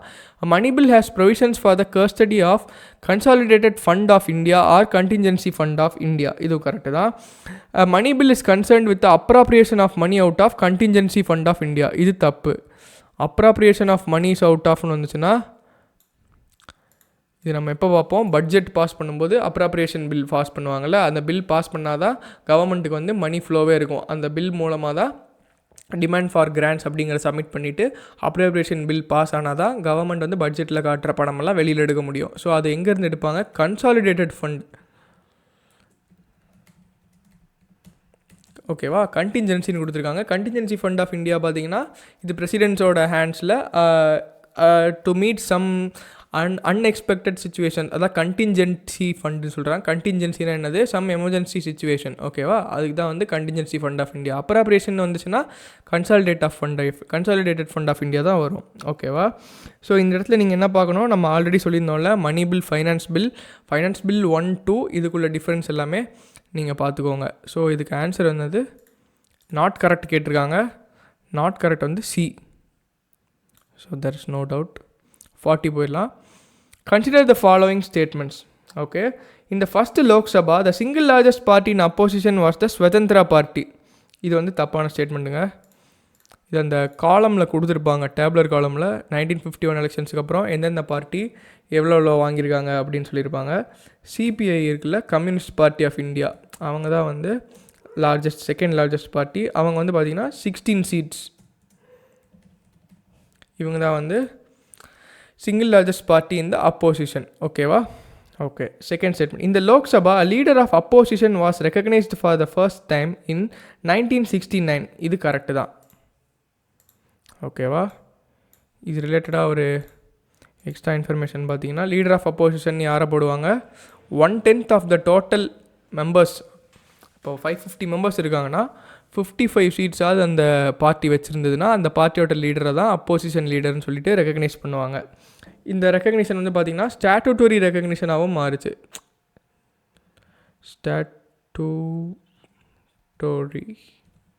ஸ்டாட்டுட்டரினா by லான்னு அர்த்தம். Statutory recognition பார்த்தீங்கன்னா 1977 கிடச்சிருக்கு leader of opposition பார்ட்டிக்கு. ஓகேவா. Is equivalent to a rank of cabinet minister அந்த மாதிரி போட்டிருப்பாங்க. ஓகேவா. ஸோ தேர்ட் ஸ்டேட்மெண்ட் போயிடலாம். இது வந்து correct. In Lok Sabha if a party does not have a minimum of 75 members its leader cannot be recognised as the leader of opposition. இப்போ நம்ம என்ன சொல்லியிருந்தோம், 1/10 of the total seats in the house. இப்போ suppose லோக்சபாவில் 550 இருக்குன்னா 55ஆவது இருக்கணும் அந்த கணக்கு. இவங்க 75 சொல்லியிருக்காங்க. ஸோ வந்து இந்த ஸ்டேட்மெண்ட் வந்து தப்பு. So option is B, 2 only. ஓகேவா. 41. With reference to Parliament of India, which of the following parliamentary committees scrutinizes and reports to House whether the power to make regulations, laws, sub-rules, bylaws, etc. conferred by the Constitution or delegated by the Parliament are being properly exercised by the Executive within the scope of such delegation. டெலிகேஷன்னா பார்த்திங்கன்னா பார்லிமெண்ட்டுக்கு வந்து நிறையா functions இருக்குது, நிறையா வேலைகள் இருக்கும்ல. Apart from passing loss வந்து வேறு நிறையா ஒர்க்கெலாம் இருக்கிறதுனால very wide departmental relations laws எல்லாமே வந்து அவங்களால ஃப்ரேம் பண்ண முடியாது. ஸோ அவங்க என்ன பண்ணுவாங்கன்னா, டெலிகேஷன் கொடுத்துருக்காங்கல்ல, டெலிகேஷன்னா பார்லிமெண்ட் வந்து இந்த வேலையை வந்து எக்ஸிக்யூட்டிவ்க்கு கொடுத்துருவாங்க. நீங்கள் வந்து இந்த ஃப்ரேம் ஒர்க்குள்ளே நீங்கள் லா மேக் பண்ணுங்கள் அப்படின்னு சொல்லிட்டு அவங்களுக்கு அந்த வேலையை கொடுப்பாங்க. அதுதான் வந்து டெலிகேட்டட் லெஜிஸ்லேஷன் சொல்லியிருப்பாங்க. அதாவது எக்ஸிக்யூட்டிவ் வந்து லெஜிஸ்லேச்சர், அதாவது பார்லிமெண்ட்டில் இருக்கிற மெம்பர்ஸ்லாம் கொடுக்குற ஃப்ரேம் ஒர்க்கை வச்சு அவங்க டீட்டெயிலாக ஃப்ரேம் பண்ணுவாங்க லாஸ். அதுதான் டெலிகேட்டட் லெஜிஸ்லேஷன் சொல்லுவாங்க. அதை வந்து டீட்டெயிலாக ஸ்க்ரூட்டனைஸ் பண்ணுற கமிட்டி எதுன்னு கேட்டிருக்காங்க. ஸோ பார்த்தீங்கன்னா கமிட்டி ஆன் சப்பார்டினேட் லெஜிஸ்லேஷன். ஓகேவா, இதுதான் ஆன்சரு. இந்த கமிட்டியில் பார்த்தீங்கன்னா 2 ஹவுஸில் இருந்துமே மெம்பர்ஸ் இருப்பாங்க, போத் லோக்சபா அண்ட் ராஜ்யசபா. மொத்தம் 15 மெம்பர்ஸ் இருக்காங்க, ஞாபகம் வச்சுக்கோங்க. 15 போத் எல்எஸ் அண்ட் ராஜ்யசபா. ஓகேவா, இப்போ நீங்கள் என்ன பண்ணணுன்னா, மீதி இருக்கிற 3 கமிட்டி இருக்குல்ல, இந்த கமிட்டியோட ஃபங்க்ஷன்ஸ் என்னென்னு பார்க்கணும், அப்புறம் நம்பர் ஆஃப் மெம்பர்ஸ். ஓகேவா,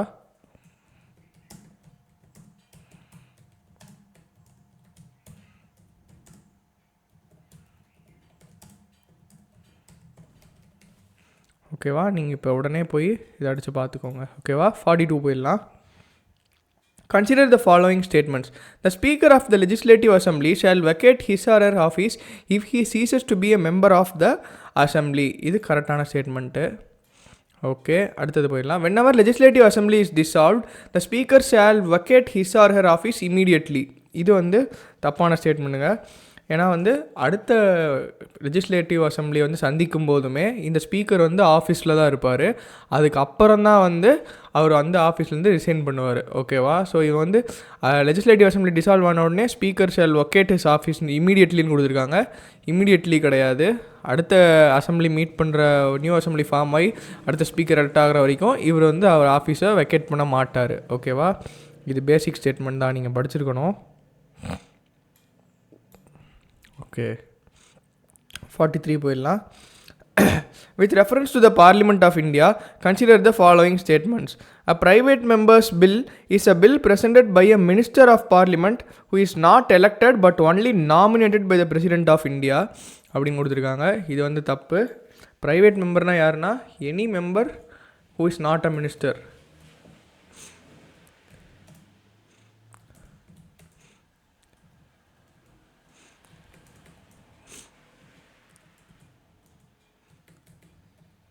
அவங்க வந்து நாமினேட்டட் மெம்பர்ஸ் ஒன்லி அப்படின்னு சொல்லி கொடுத்துருக்காங்கல்ல, அது வந்து தப்பு. ப்ரைவேட் மெம்பர்னால் any MP who is not a minister. ஆளுங்கட்சி எம்பியாக இருப்பாங்கள்ல, பட் அவங்க மினிஸ்டராக இருக்க மாட்டாங்க. பட் பார்த்தீங்கன்னா அவங்களுமே ப்ரைவேட் மெம்பர் தான். ஓகேவா, ஓகே.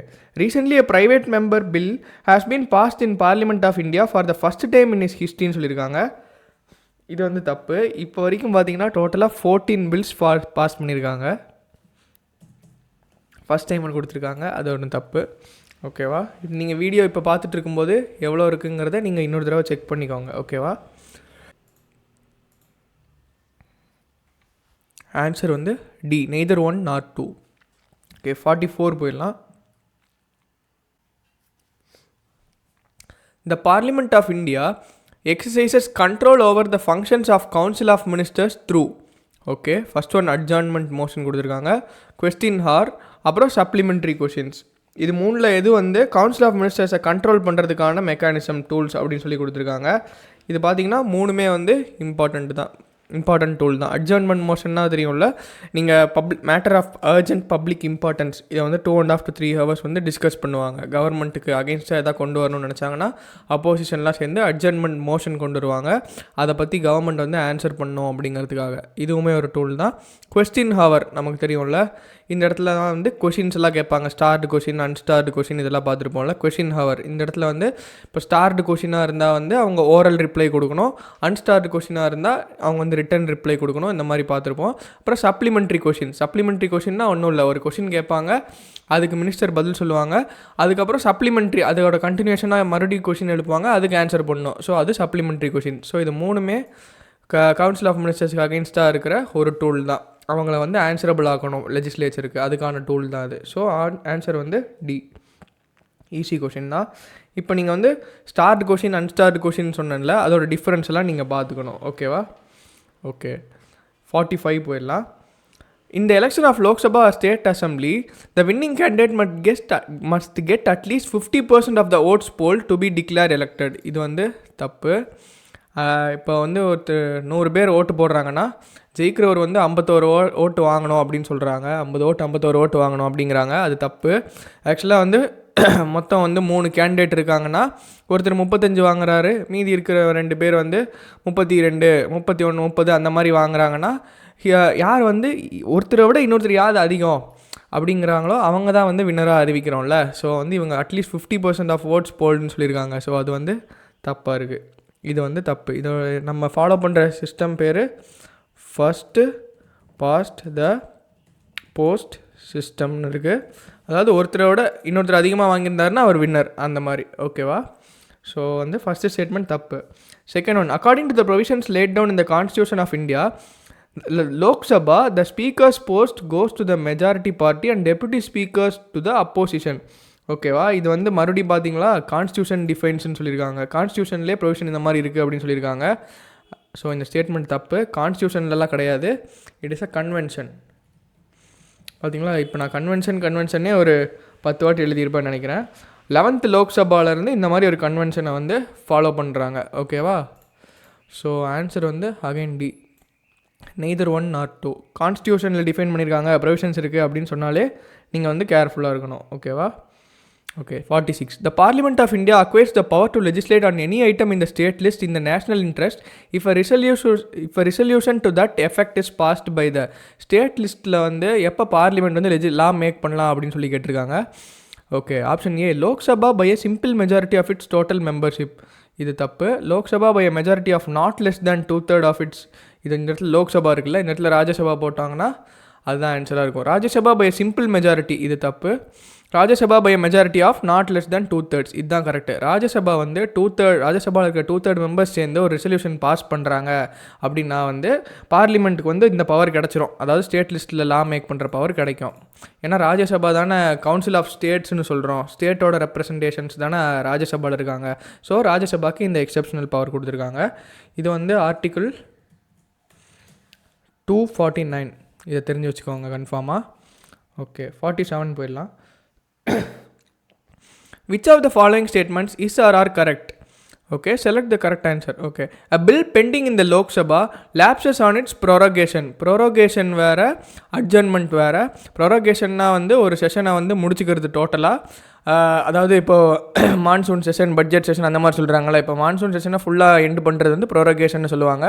அட்ஜர்ன்மெண்ட்டுங்கிறது வந்து ஸ்பீக்கர், அந்த லோக்சபா ஸ்பீக்கரோ இல்லை ராஜ்யசபா சேர்மனோ வந்து இன்றைக்கி இந்த இதை தள்ளி வைக்கிறோம், இல்லை 4 நாளுக்கு தள்ளி வைக்கிறோம் அப்படின்னு சொல்கிறாங்களா, அது அட்ஜர்ன்மெண்ட். இது வந்து ப்ரோரோகேஷன், அதாவது மொத்தமாக ஒரு செஷன் ஃபுல்லாக எண்டுக்கு வருது.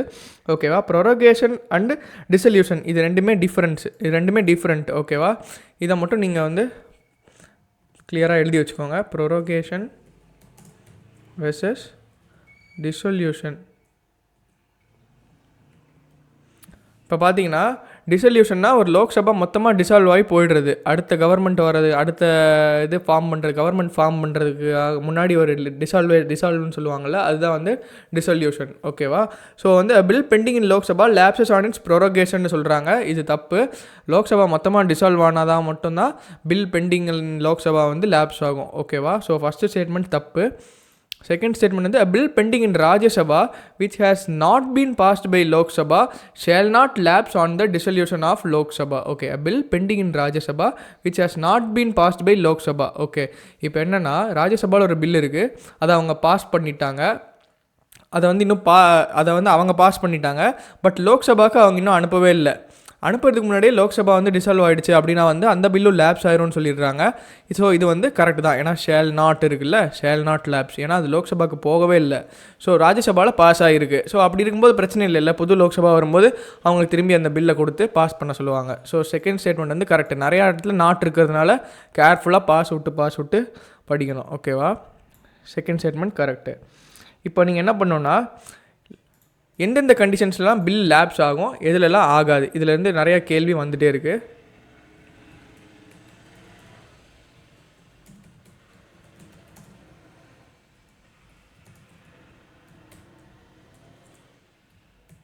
ஓகேவா? இதை நீங்கள் உடனே தேடி பார்த்துக்கோங்க.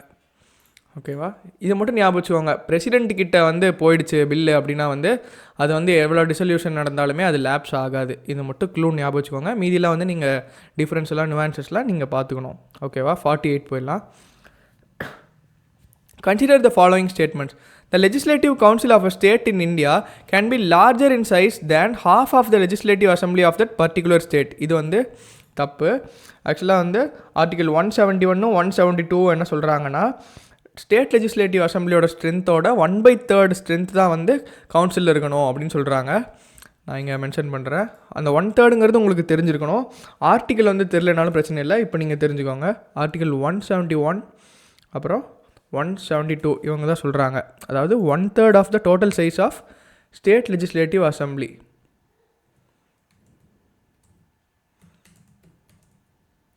ஸ்டேட் லெஜிஸ்லேட்டிவ் அசம்பிளி இதுதான் வந்து ஸ்டேட் லெஜிஸ்லேட்டிவ் கவுன்சிலோட மேக்ஸிமம் சைஸாக இருக்கணும் அப்படின்னு சொல்லியிருக்காங்க. ஓகேவா, okay. The governor of a state nominates the chairman of the legislative council. இந்த மாதிரி நம்ம எதாவது படிச்சிருக்கோமா? கவர்மெண்ட் வந்து இவரை அப்பாயிண்ட் பண்ணுவாங்கங்கிற மாதிரி நம்ம படித்ததே இல்லைல்ல. ஆக்சுவலாக வந்து இவங்க எப்படி அந்த சேர்மேனை அப்பாயிண்ட் பண்ணுவாங்க பார்த்தீங்கன்னா, he is elected by the council itself from amongst it members. ஓகேவா, கவுன்சிலே அவங்க மெம்பர்ஸில் ஒருத்தரை எலெக்ட் பண்ணிக்கும். ஓகேவா, elected by the council from among themselves. ஓகேவா, so option is D. Okay, 49 போயிடலாம். Consider the following statements. The Rajya Sabha has no power either to reject or amend a money bill. இது correct தானே? மணி பில்னாலே லோக்சபா தான். ராஜ்யசபாவுக்கு அனுப்புவாங்க பேருக்கு, ஏதாவது suggestions இருந்தால் சொல்லுங்கள் அப்படின்னு சொல்லுவாங்க. நீங்கள் சஜஷன் சொன்னாலும் இல்லை ரிஜெக்ட் பண்ண முடியாது. சஜஷன் சொன்னாலும் என்ன பண்ணாலுமே வந்து லோக்சபா வந்து அதை ஏற்றுக்கிட்டே ஆகணும்லாம் அவசியம் கிடையாது. அவங்க லோக்சபா வந்து அதை ஏற்றுக்காமலும் போகலாம். ஓகேவா, ராஜ்யசபாவுக்கு மணி பில்லை பொறுத்த வரைக்கும் பவர் இல்லை. Okay. The Rajya Sabha cannot vote on the demand for grants. இதுவும் கரெக்டு தான். பட்ஜெட் பாஸ் பண்ணும்போது பார்ப்போம்ல, அப்ராப்ரியேஷன் பில்லு, டிமாண்ட்ஸ் ஆஃப் கிராண்ட்ஸு, இது எல்லாமே வந்து லோக்சபாவுக்கு தான் பவர் இருக்குது, ராஜ்யசபாவுக்கு பவர் இல்லை. ஏன்னா யூனியன் பட்ஜெட் போடுறாங்க. ஓகேவா, யூனியன் பட்ஜெட் போடும்போது கவுன்சில் ஆஃப் ஸ்டேட்ஸுக்கு அங்கே ரோல் இல்லை. ஸோ அதனால தான் இது. அப்புறம் வந்து the Rajya Sabha cannot discuss the annual financial statement அப்படின்னு சொல்கிறாங்க. இது வந்து ஓட்டு தான் பண்ண முடியாது, பட் தே கேன் டிஸ்கஸ். ஓகேவா, ராஜ்யசபா வந்து டிஸ்கஸ் பண்ணலாம், ஓட் தான் பண்ண முடியாது. ஸோ ஆன்சர் வந்து 1 and 2 ஒன்லி, பி. ஓகேவா, ஓகே. 50 போயிடலாம். when a bill is referred to a joint sittingனு பார்த்தோன்னே ஆர்டிகிள் 108 ஞாபகம் வரணும் உங்களுக்கு. அப்படி ஞாபகம் வச்சுக்கோங்க. ஜாயிண்ட் சிட்டிங்னா 108. இதை வந்து எப்படியாச்சும் நீங்கள் ஞாபகம் வச்சுக்கணும். ஜாயிண்ட் சிட்டிங்கை கால் பண்ணுற அத்தாரிட்டி யாருக்கு இருக்குது? President of India. பிரசிடெண்ட் தான் வந்து ஜாயிண்ட் சிட்டிங் கால் பண்ணுவார்.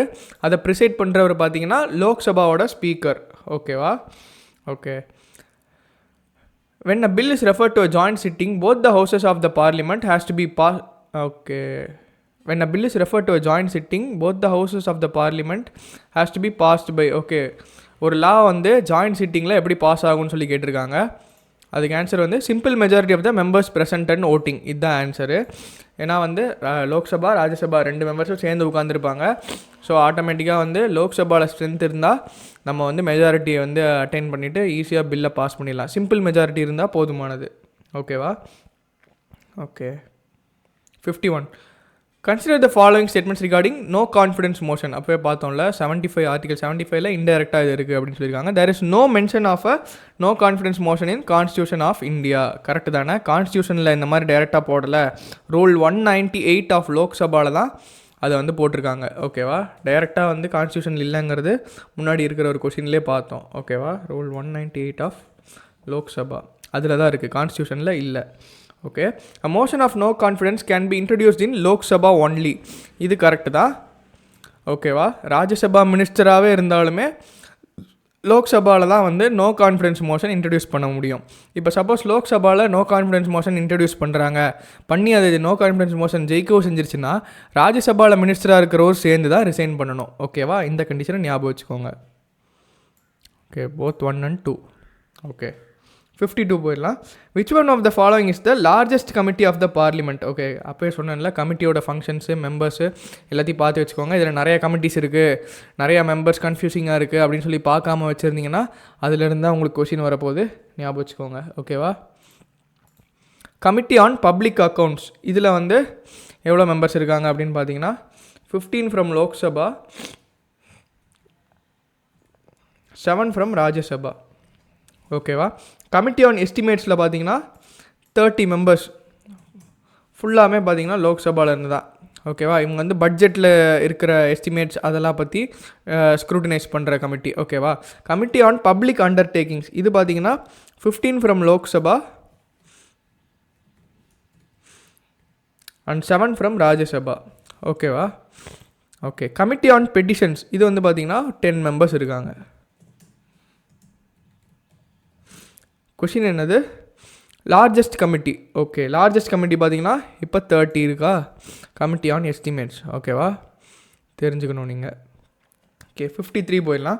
Which of the following schedules of the constitution of India contains provisions relating to anti defection? அப்பவே பார்த்தோம்ல, அதோட ரிப்பிட்டிஷன் 2014 கேட்டிருக்காங்க. இன்னும் கொஞ்சம் வருஷம் கழிச்சு நம்ம மேலே பார்த்தோம்ல, ரீசெண்டான கொஷின் மறுபடியும் ஆன்டி டிஃபெக்ஷன் லாவை பற்றி வந்திருக்கு. இது 10th ஷெட்யூல். இது ஈஸி கொஷின் தான். ஓகேவா?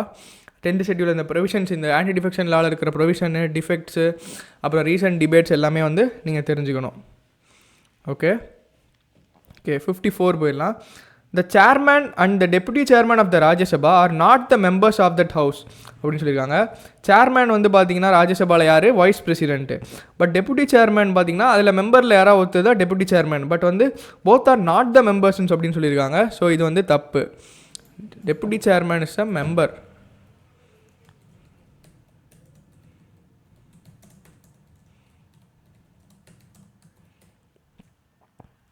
ஓகேவா? ஈஸி ஸ்டேட்மெண்ட் தான். Okay, while the nominated members of the two houses of the parliament have no voting right in the presidential election. Okay, இது கரெக்டு தான். பார்த்தீங்களா, ஃபஸ்ட் ஸ்டேட்மெண்ட் வந்து கரெக்டு தான். பிரசிடென்ஷியல் எலெக்ஷனோட எலக்டோரல் காலேஜ் என்னென்னு பார்க்க சொல்லியிருந்தோம்ல. Okay, they have the right to vote in the election of vice president. இது கரெக்டு. பார்த்தீங்கன்னா பிரசிடெண்ட்டோட ரிமூவலுக்கு என்ன எலக்டோரல் காலேஜோ அதே தான் வந்து வைஸ் பிரசிடெண்ட்டோட எலெக்ஷனுக்கு இருக்கிற எலக்டோரல் காலேஜ். ஓகேவா? அப்படி பார்த்து வச்சுருந்தோம்ல. அதில் வந்து பார்த்திங்கன்னா நாமினேட்டட் மெம்பர்ஸுமே பார்ட்டிசிபேட் பண்ணுவாங்க. So answer is 2 only. ஓகேவா? ஓகே, ஈஸி கொஷின் தான். 55 போயிடலாம். What will follow if a money bill is substantially amended by the Rajya Sabha? Already பார்த்தோம்ல. A. The Lok Sabha may still proceed with the bill accepting or not accepting the recommendations of the Rajya Sabha. பார்த்தீங்களா, நம்ம சொல்லியிருந்தோம்ல, ராஜ்யசபா வந்து மணி பில்லை வந்து நீங்கள் சஜஷன்ஸே கொடுத்தாலும் அதை ஏற்றுக்கணும்லாம் அவசியம் இல்லை லோக்சபா. ஓகேவா? அவங்களால ரிஜெக்ட் எல்லாம் பண்ண முடியாது. சஜஷன்ஸ் வேணால் கொடுக்க முடியும். அந்த சஜஷனை ஓவர் டர்ன் கூட பண்ணலாம் லோக்சபா. ஓகேவா? இதுதாங்க ஆன்சர். ஈஸி தான் இல்லை? ஓகே, 56 போயிடலாம். The parliament can make any law for whole or any part of the India for implementing the international treaties. Okay, இது கரெக்டு தான். இன்டர்நேஷ்னல் ட்ரீட்டிஸ் இம்ப்ளிமெண்ட் பண்ணுறதுக்காக பார்லிமெண்ட் வந்து இந்த மாதிரி லா மேக் பண்ணலாம். பட் வந்து எப்போ அப்படின்னு கேட்டிருக்காங்க. எப்போ? With the consent of all the states. எல்லா ஸ்டேட்டும் கன்சென்ட் தெரிவித்தா தான் பண்ண முடியுமா? இல்லை, அப்படிலாம் இல்லை. With the consent of majority of the states, அப்படியும் இல்லை. With the consent of the states concerned, அப்படி இருக்கான்னு பார்த்தீங்கன்னா அதுவும் இல்லை. பார்த்தீங்கன்னா இப்போ சப்போஸ் வந்து டீஸ்டா வாட்டர் இருக்குல்ல, இந்தியா பங்களாதேஷ் 2 கண்ட்ரிலையும் டிரான்ஸ் பவுண்டரி ரிவர் இது. இந்த ரிவர்ஸை பற்றி பார்க்கும்போது இப்போ சென்ட்ரல் கவர்மெண்ட் வந்து நம்ம வெஸ்ட் பெங்காலோட சீஃப் மினிஸ்டர் ஸ்டேட் கவர்மெண்ட் வந்து கன்சல்ட் பண்ணியே ஆகணும் அப்படிங்கிறது கிடையாது. பண்ணலாம், பண்ணாமலும் போகலாம். இது ரிலேட்டடாக. ஓகேவா? With the consent of the states கன்சர்ன்னு சொல்லியிருக்காங்க. இதுவும் வந்து அவசியம் இல்லை தான். வேணா பண்ணலாம், இல்லைனா இல்லை. Without the consent of any states. So இதுதான் ஆன்சர்.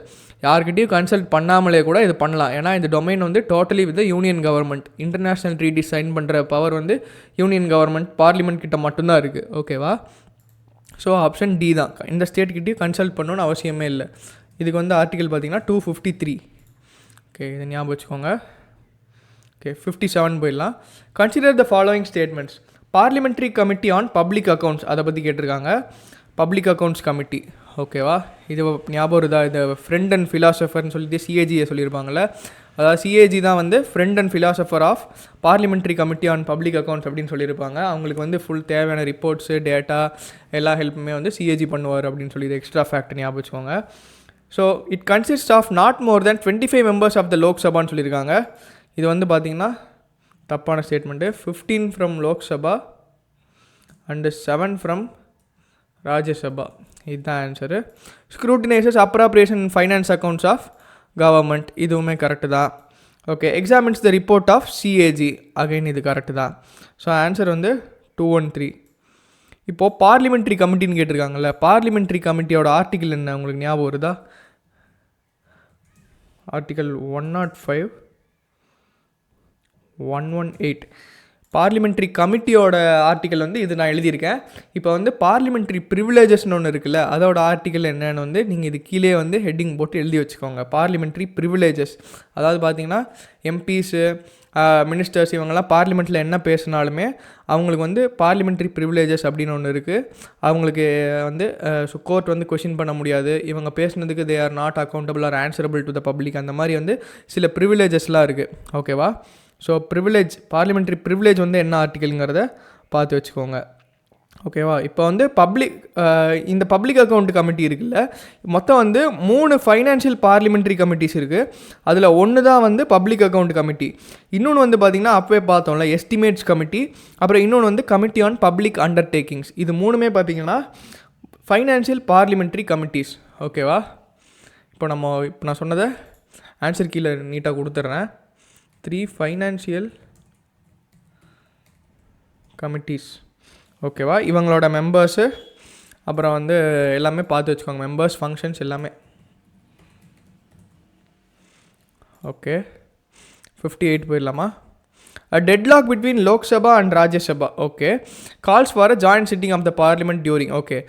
இப்போ வந்து ஆர்டினரி லெஜிஸ்லேஷனில் லோக்சபாவுக்கும் ராஜ்யசபாவுக்கும் டிஸ்அக்ரிமெண்ட் இருந்தால் அவங்க வந்து ஜாயின்ட் சிட்டிங் கால் பண்ணலாம். கரெக்டாக? கரெக்டு. மணி பில்லில் வந்து டெட்லாக் ஆகுமா?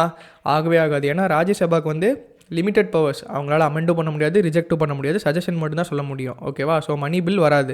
கான்ஸ்டியூஷன் அமெண்ட்மெண்ட் பில், இதுக்கு பார்த்தீங்கன்னா ஜாயின்ட் சிட்டிங்கிறது கிடையவே கிடையாது. ஓகேவா? 2 ஹவுஸ்லேயும் தனித்தனியாக 2/3 இதில் பாஸ் பண்ணி ஆகணும். கான்ஸ்டியூஷன் அமெண்ட்மெண்ட் பில்லுக்கு வந்து ஜாயின்ட் சிட்டிங் கிடையவே கிடையாது. ஓகேவா? ஈச் ஹவுஸும் தனித்தனியாக தான் பாஸ் பண்ணியே ஆகணும். ஸோ இது வந்து நீங்கள் தெரிஞ்சிருக்கணும். இது வந்து ஈஸி கொஷின் தான். Okay. Only one. Consider the following statements. Okay. Union territories are not represented in the Rajya Sabha. அப்படியா? இது தப்பு இல்லை. டெல்லி, புதுச்சேரி இவங்களாம் ரெப்ரசன்டேஷன் இருக்குல்ல. டெல்லி,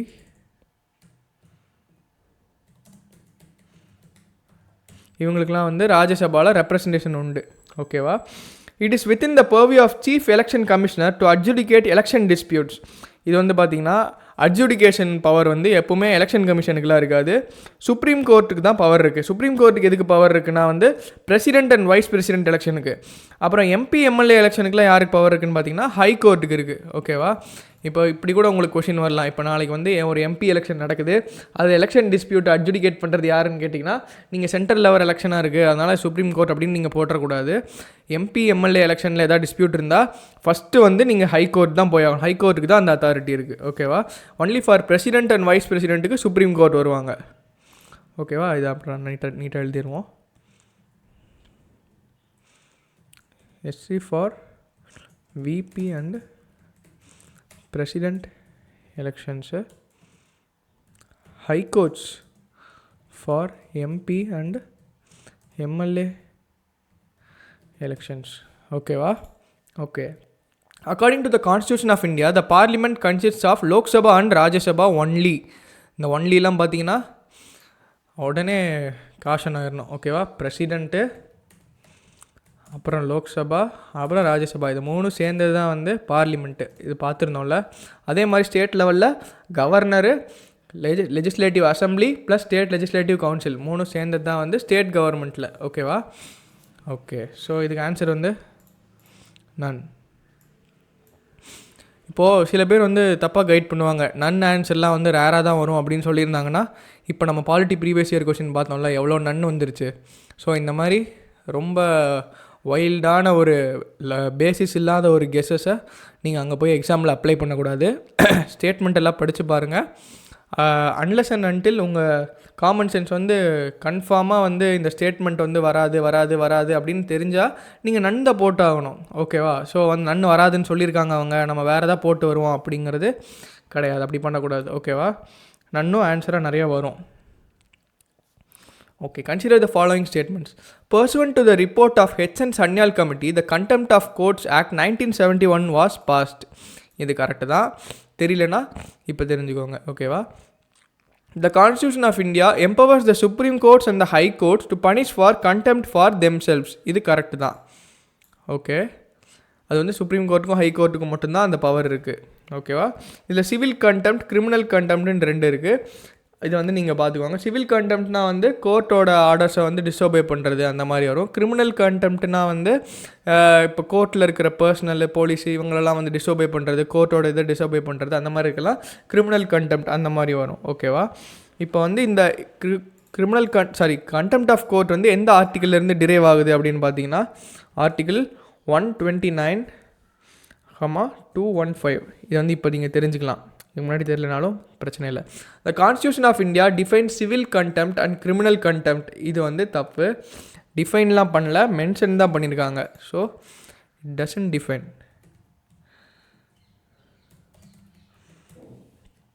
கண்டெம்ப்ட் ஆஃப் கோர்ட் ஆக்ட்னு ஒன்று இருக்குல்ல, அதுதான் வந்து இதை டிஃபைன் பண்ணியிருக்காங்க, civil contempt and criminal கண்டெம்ப்ட்னு.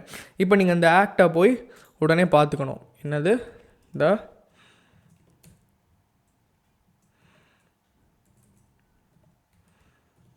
Contempt of Courts Act. ஓகேவா? 1971 பாஸ் பண்ணியிருக்காங்க. இதோட ப்ரொவிஷன்ஸ் என்னென்னு குவிக்காக பார்த்துருங்க, ஏன்னா ப்ரீவியஸ் இயர் கொஷினில் கேட்டிருக்காங்க. ஓகேவா? Okay, in India the parliament is vested with the powers to make laws on contempt of court. Correct தானே? ஏன்னா பார்லிமெண்ட்டுக்கு தானே லா மேக்கிங் பவர்ஸ் எப்பவுமே இருக்கும். So contempt of court judiciary பற்றி லா மேக் பண்ணாலுமே அது வந்து பார்லிமெண்ட்டோட பவரில் தானே வருது. ஸோ இது கரெக்டு தான். B 124. ஓகே, 61 போயிடலாம். With reference to the writ jurisdiction பார்த்துருப்போம்ல, அதுதான் கேட்டிருக்காங்க. Writ jurisdiction under article 32 supreme கோர்ட்டுக்கு. இது வந்து ஹை கோர்ட்டுக்கு வந்து 226. ஓகேவா? 32 to 226 ஆர்டிகல்ஸ் ஃபார் ரிட்ஸ்.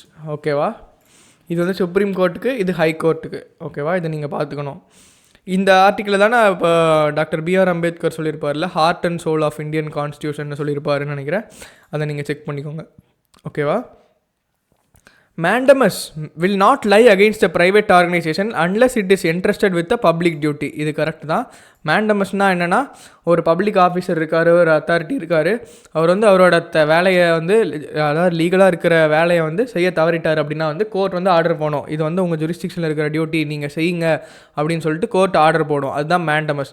இப்போ வந்து என்ன சொல்கிறாங்க, மேண்டமஸ் வந்து பப்ளிக் அத்தாரிட்டிக்கு தான் யூஸ்வலாக அப்ளை ஆகும். ப்ரைவேட் ஆர்கனைசேஷனுக்கு கோர்ட் எதுக்கு தலையிட போகுது? ப்ரைவேட் ஆர்கனைசேஷனுக்குள்ள கோர்ட்டுக்கு வேலை இல்லைல்ல. அது கரெக்ட் தான். பட் என்ன சொல்லியிருக்காங்க, it will not lie against a private organisation. இது கரெக்ட் தான். Unless it is interested with a public duty. இப்போ பப்ளிக் டியூட்டியை வந்து செஞ்சிட்ருக்கிற ஒரு ப்ரைவேட் ஆர்கனைசேஷனாக இருந்தால் மேண்டமஸ் வந்து அப்ளை ஆகும் அவங்களுக்கும் அப்படிங்கிறது தான் இது. இது வந்து ஈஸி ஸ்டேட்மெண்ட் தான். ஓகேவா? இப்போ சப்போஸ் ஒரு பப்ளிக் டியூட்டியை செஞ்சிட்ருக்கிற ஒரு ப்ரைவேட் ஆஃபீஸ் இருக்குதுன்னு வச்சுக்கோங்களேன், அவங்களுக்கு வந்து கோர்ட் வந்து மேண்டமஸ் இஷ்யூ பண்ணலாம். அதுதான் மேட்ரு இப்போது. ஓகேவா? Mandamus will not lie against the company even though it may be a government company. இது வந்து மேலே பார்த்தீங்களா, ப்ரைவேட்டு கூட சம்டைம்ஸ் அப்ளை ஆகுது, கவர்மெண்ட் கம்பெனிக்கு அப்ளை ஆகாதா? ஸோ இந்த ஸ்டேட்மெண்ட் வந்து தப்பு. Applies to government company. ஓகேவா? Okay. Any public-minded person can be a petitioner to move the court to obtain the writ of quo warranto. Quo வேரண்டோனா என்னென்னு பார்த்தீங்கன்னா, ஒரு பப்ளிக் அத்தாரிட்டி ஒரு ஆஃபீஸில் இருக்கார், அவர் வந்து லீகலான பேசிஸில் தான் அந்த ஆஃபீஸ் ஹோல்டு பண்ணுறாரா அப்படிங்கிறத வந்து செக் பண்ணுறது தான் குவோ வாரண்டோ இஷ்யூ பண்ணுவாங்க. இப்போ சப்போஸ் வந்து ஒரு ஆஃபீஸ் பப்ளிக் ஆஃபீஸ் இருக்குது, அதுக்கு ஃபிட்டே இல்லாத ஒருத்தர் வந்து உட்காந்துட்டாரு அப்படின்னு பார்த்தீங்கன்னா, இந்த சென்ஸ் ஒரு ஃப்ராட் மூலமாகவோ இல்லை ஒரு ஃபோர்ஜரி மூலமாகவோ அவர் வந்து ஒரு பப்ளிக் ஆஃபீஸ் ஹோல்ட் பண்ணுறாரு அப்படின்னா வந்து கோர்ட் வந்து அவரை வந்து தூக்கலாம். ஸோ இதை வந்து மூவ் பண்ணுறது கோர்ட்டுக்கு யார் போகலாம் பெட்டிஷனரான்னு பார்த்தீங்கன்னா, யார் வேணால் போகலாம். அஃபெக்ட் ஆன பர்சன் தான் போகணுங்கிறது கிடையாது, யார் வேணால் போகலாம். ஸோ தேர்ட் ஸ்டேட்மெண்ட் வந்து கரெக்டு. இந்த இடத்துல நீங்கள் ஞாபகம் வச்சுக்கிறது என்னென்னா, மற்ற எல்லா மீதி 4 ரிட்ஸ் இருக்குல்ல, ஹேபியஸ் கார்பஸு, மேண்டமஸ்ஸு, சர்டியோரி, இதெல்லாமே பார்த்திங்கன்னா வந்து பாதிக்கப்பட்டவங்க மட்டும்தான் போக முடியும், இன்ட்ரெஸ்டட் பர்சன் தான் போக முடியும். பட் வந்து இதுக்கு வந்து அப்படி இல்லை, யார் வேணால் போகலாம். ஓகேவா? ஸோ வந்து இதை நீங்கள் பார்த்துக்கணும். மற்ற ரிட்ஸுக்கும் குவா வாரண்டாவுக்கும் உள்ள ஸ்பெஷல் ப்ரொவிஷன் வந்து எனி பர்சன் கேன் மூவ். ஓகேவா?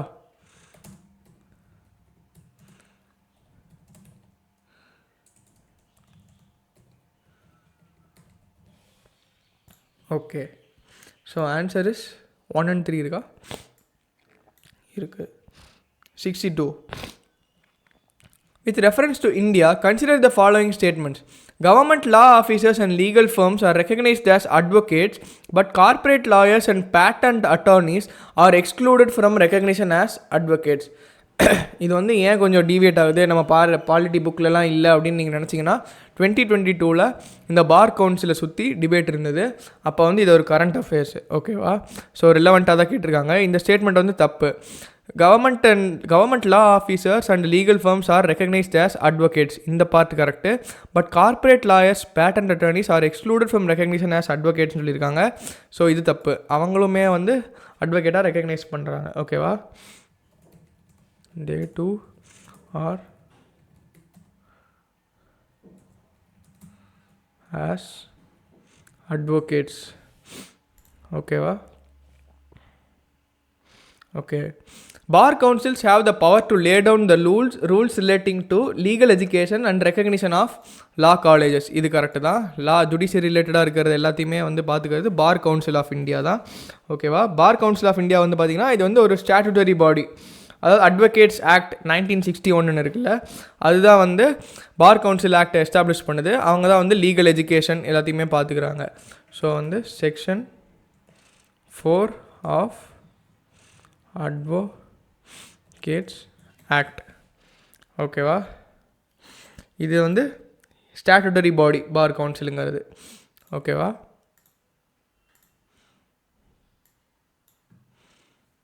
ஓகே. ஸோ ஆன்சர் வந்து 2 only. Okay, 63. With reference to Indian judiciary, consider the following statements. Okay. Any retired judge of Supreme Court of India can be called back to sit and act as Supreme Court judge by the Chief Justice of India with prior permission of President of India. இது correct தான். President கிட்ட permission வாங்கிட்டு retired supreme court ஜட்ஜை வந்து நீங்கள் டெம்பரரியாக கூப்பிடலாம். ஓகேவா? Temporary provision, temporarily. ஓகேவா? A high court in India has the power to review its own judgment as the Supreme Court does. ஓகேவா? இது கரெக்டு தான். ஹை கோர்ட்டுக்கும் அதோட ஓன் டெசிஷனே ரிவ்யூ பண்ணுற பவர் இருக்குது. ஏன்னா வந்து under courts of record, high court வந்து it is a court of ரெக்கார்டுன்னு சொல்லி படிச்சிருப்போம்ல, இந்த பவர் கீழே தான் ஹை கோர்ட்டுக்கு அந்த பவர் இருக்குது. ஓகே. இப்போ நீங்கள் என்ன பார்க்கணும், இந்த இடத்துல வந்து இந்த நிறைய பவர்ஸ் இருக்கும்ல, அப்பீலேட் பவர் என்ன, ஒரிஜினல் பவர்ஸ் என்ன, அப்புறம் வந்து கன்கரண்ட் பவர்ஸ் என்ன, எக்ஸ்க்ளூசிவ் பவர்ஸ் என்ன, அப்புறம் வந்து கோர்ட் ஆஃப் ரெக்கார்ட்ஸ் கீழே இருக்கிற பவர்ஸ் என்ன, இதெல்லாமே பார்த்துக்கணும். Both for high court and supreme court. ஓகேவா? B both 1 and 2. 64. The motion to impeach a judge, impeachna removal, impeach a judge of the Supreme Court of India cannot be rejected by the Speaker of Lok Sabha as per the Judges Inquiry Act 1968. அதாவது வந்து cannot ரிஜெக்ட்னு சொல்லியிருக்காங்க. அப்படிலாம் கிடையாது. Speaker வந்து reject பண்ணலாம், ஏற்றுக்கலாம், admit பண்ணலாம், ரெண்டு வேணால் பண்ணலாம். ஓகேவா? Speaker can admit R reject, அதை வந்து அவரோட இது. ஓகேவா? The Constitution of India defines and give details or what constitutes incapacity and proven misbehavior of judges of Supreme Court. இப்போ என்ன சொல்லியிருக்காங்க, கான்ஸ்டியூஷன் வந்து டிஃபைன் பண்ணுதுன்னு சொல்லியிருக்காங்க. இந்த வேர்டை பார்த்தோன்னே நம்ம கேர்ஃபுல்லாக இருக்கணும். கான்ஸ்டியூஷன் ஏதாவது டிஃபைன் பண்ணியிருக்குன்னா நீங்கள் அதை கிளியராக படிச்சிருப்பீங்க ஆல்ரெடி. ஆக்சுவலாக இன்கெப்பாசிட்டி அண்ட் ப்ரூவ்டு மிஸ்பிஹேவியர், இது ரெண்டு தான் வந்து ஜட்ஜஸை இம்பீச் பண்ணுறதுக்கான கண்டிஷன். இந்த கண்டிஷன்ஸ் வந்து இதில் கான்ஸ்டியூஷனில் கொடுத்துருக்காங்க. ஓகேவா? கான்ஸ்டியூஷன் என்ன சொல்லியிருக்காங்க, ரிமூவலுக்கு 2 கண்டிஷன் சொல்லியிருக்காங்க. அதில் ஒன்று வந்து proven misbehavior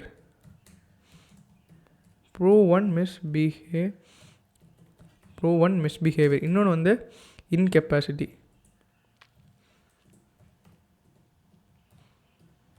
இப்போது நீங்களே இப்போ லாஜிக்காக யோசிச்சு பாருங்கள், ப்ரூவன் மிஸ்பிஹேவியருங்கிறத வந்து கான்ஸ்டியூஷன் வந்து டிஃபைன் பண்ணியிருக்குமா, இல்லை யாராவது டிஃபைன் பண்ண முடியுமா? முடியாதுல்ல. ஸோ ஈஸியாக செகண்ட் ஸ்டேட்மெண்ட்டை எலிமினேட் பண்ணிடலாம். ஓகேவா? அப்புறம் ரிமூவல் ப்ராசஸுக்கு ஒரு ப்ரொசீஜர் இருக்குது, ஜட்ஜை ரிமூவல் ப்ராசஸுக்கு. அது பார்த்திங்கன்னா வந்து 50 மெம்பர்ஸ் ஆஃப் லோக்சபா சைன் பண்ணியிருந்தா லோக்சபாவில் இந்த மோஷனை அட்மிட் பண்ணுவாங்க. ராஜ்யசபாவாக இருந்தால் 50 மெம்பர்ஸ் சைன் பண்ணால் தான் இந்த மோஷனை வந்து அட்மிட் பண்ணுவாங்க ஸ்பீக்கரு. லோக்சபாவாக இருந்தால் 100 மெம்பர்ஸ் சைன் பண்ணால் தான் அந்த மோஷனை அட்மிட் பண்ணுவாங்க. ஓகேவா? It has to be pass by 2/3 of those present and voting. அதாவது ஸ்பெஷல் மெஜாரிட்டி வேணும் ஒரு ஹவுஸில். ஓகேவா? அப்படி இருந்தால் தான் வந்து இம்பீச் பண்ண முடியும்.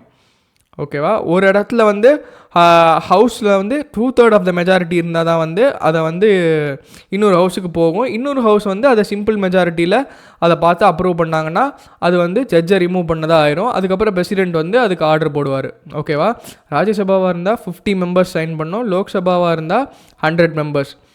அதாவது வந்து it has to be passed by majority of the house and 2/3 of those present and voting in the same session. ஓகேவா? 2/3 மெஜாரிட்டி இதான் அது. ஓகேவா? ஸோ செகண்ட் ஸ்டேட்மெண்ட் வந்து தப்பு. இப்போ தேர்டு போயிடலாம். The details of the process of impeachment of judges of Supreme Court of India are given in the 4 Judges Inquiry Act. 4ங்கிறது ஏதோ extra இருக்குன்னு நினைக்கிறேன். The Judges Inquiry Act 1968. இது வந்து கரெக்டு தான். ஓகேவா? Okay. Fourth one, if the motion of the impeachment of a judge is taken up for voting, the law requires the motion to be backed by each house of the parliament and supported by a majority of the total membership of that house and by not less than 2/3 of the total members of that house present and voting. இப்போ பார்த்தோம்ல அது. ஓகேவா? So first தப்பு, second தப்பு. Answer வந்து 3 and 4. ஓகேவா?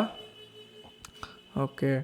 இப்போ பார்த்தீங்கன்னா இப்போ நம்ம இந்த இம்பீச்மெண்ட் மோஷன் வந்து இந்த மாதிரி 50 பேர் சைன் பண்ணியிருக்காங்க ராஜ்யசபாவில், இல்லை லோக்சபாவில் 100 பேர் சைன் பண்ணியிருக்காங்க அப்படின்னு பார்த்தீங்கன்னா வந்து ஒரு இன்கொயரி கமிட்டி வைப்பாங்க. அதுக்கப்புறம் அந்த இன்கொயரி கமிட்டியில் யாரெல்லாம் இருப்பாங்கன்னா, ஒரு சுப்ரீம் கோர்ட் ஜட்ஜ் இருப்பார், ஒரு ஹை கோர்ட்டோட சீஃப் ஜஸ்டிஸ் இருப்பார், அப்புறம் இன்னொருத்தர் வந்து டிஸ்டிங்விஷ்டு ஜூரிஸ்ட். இவங்க 3 பேர் இருப்பாங்க ஒரு கமிட்டியில்.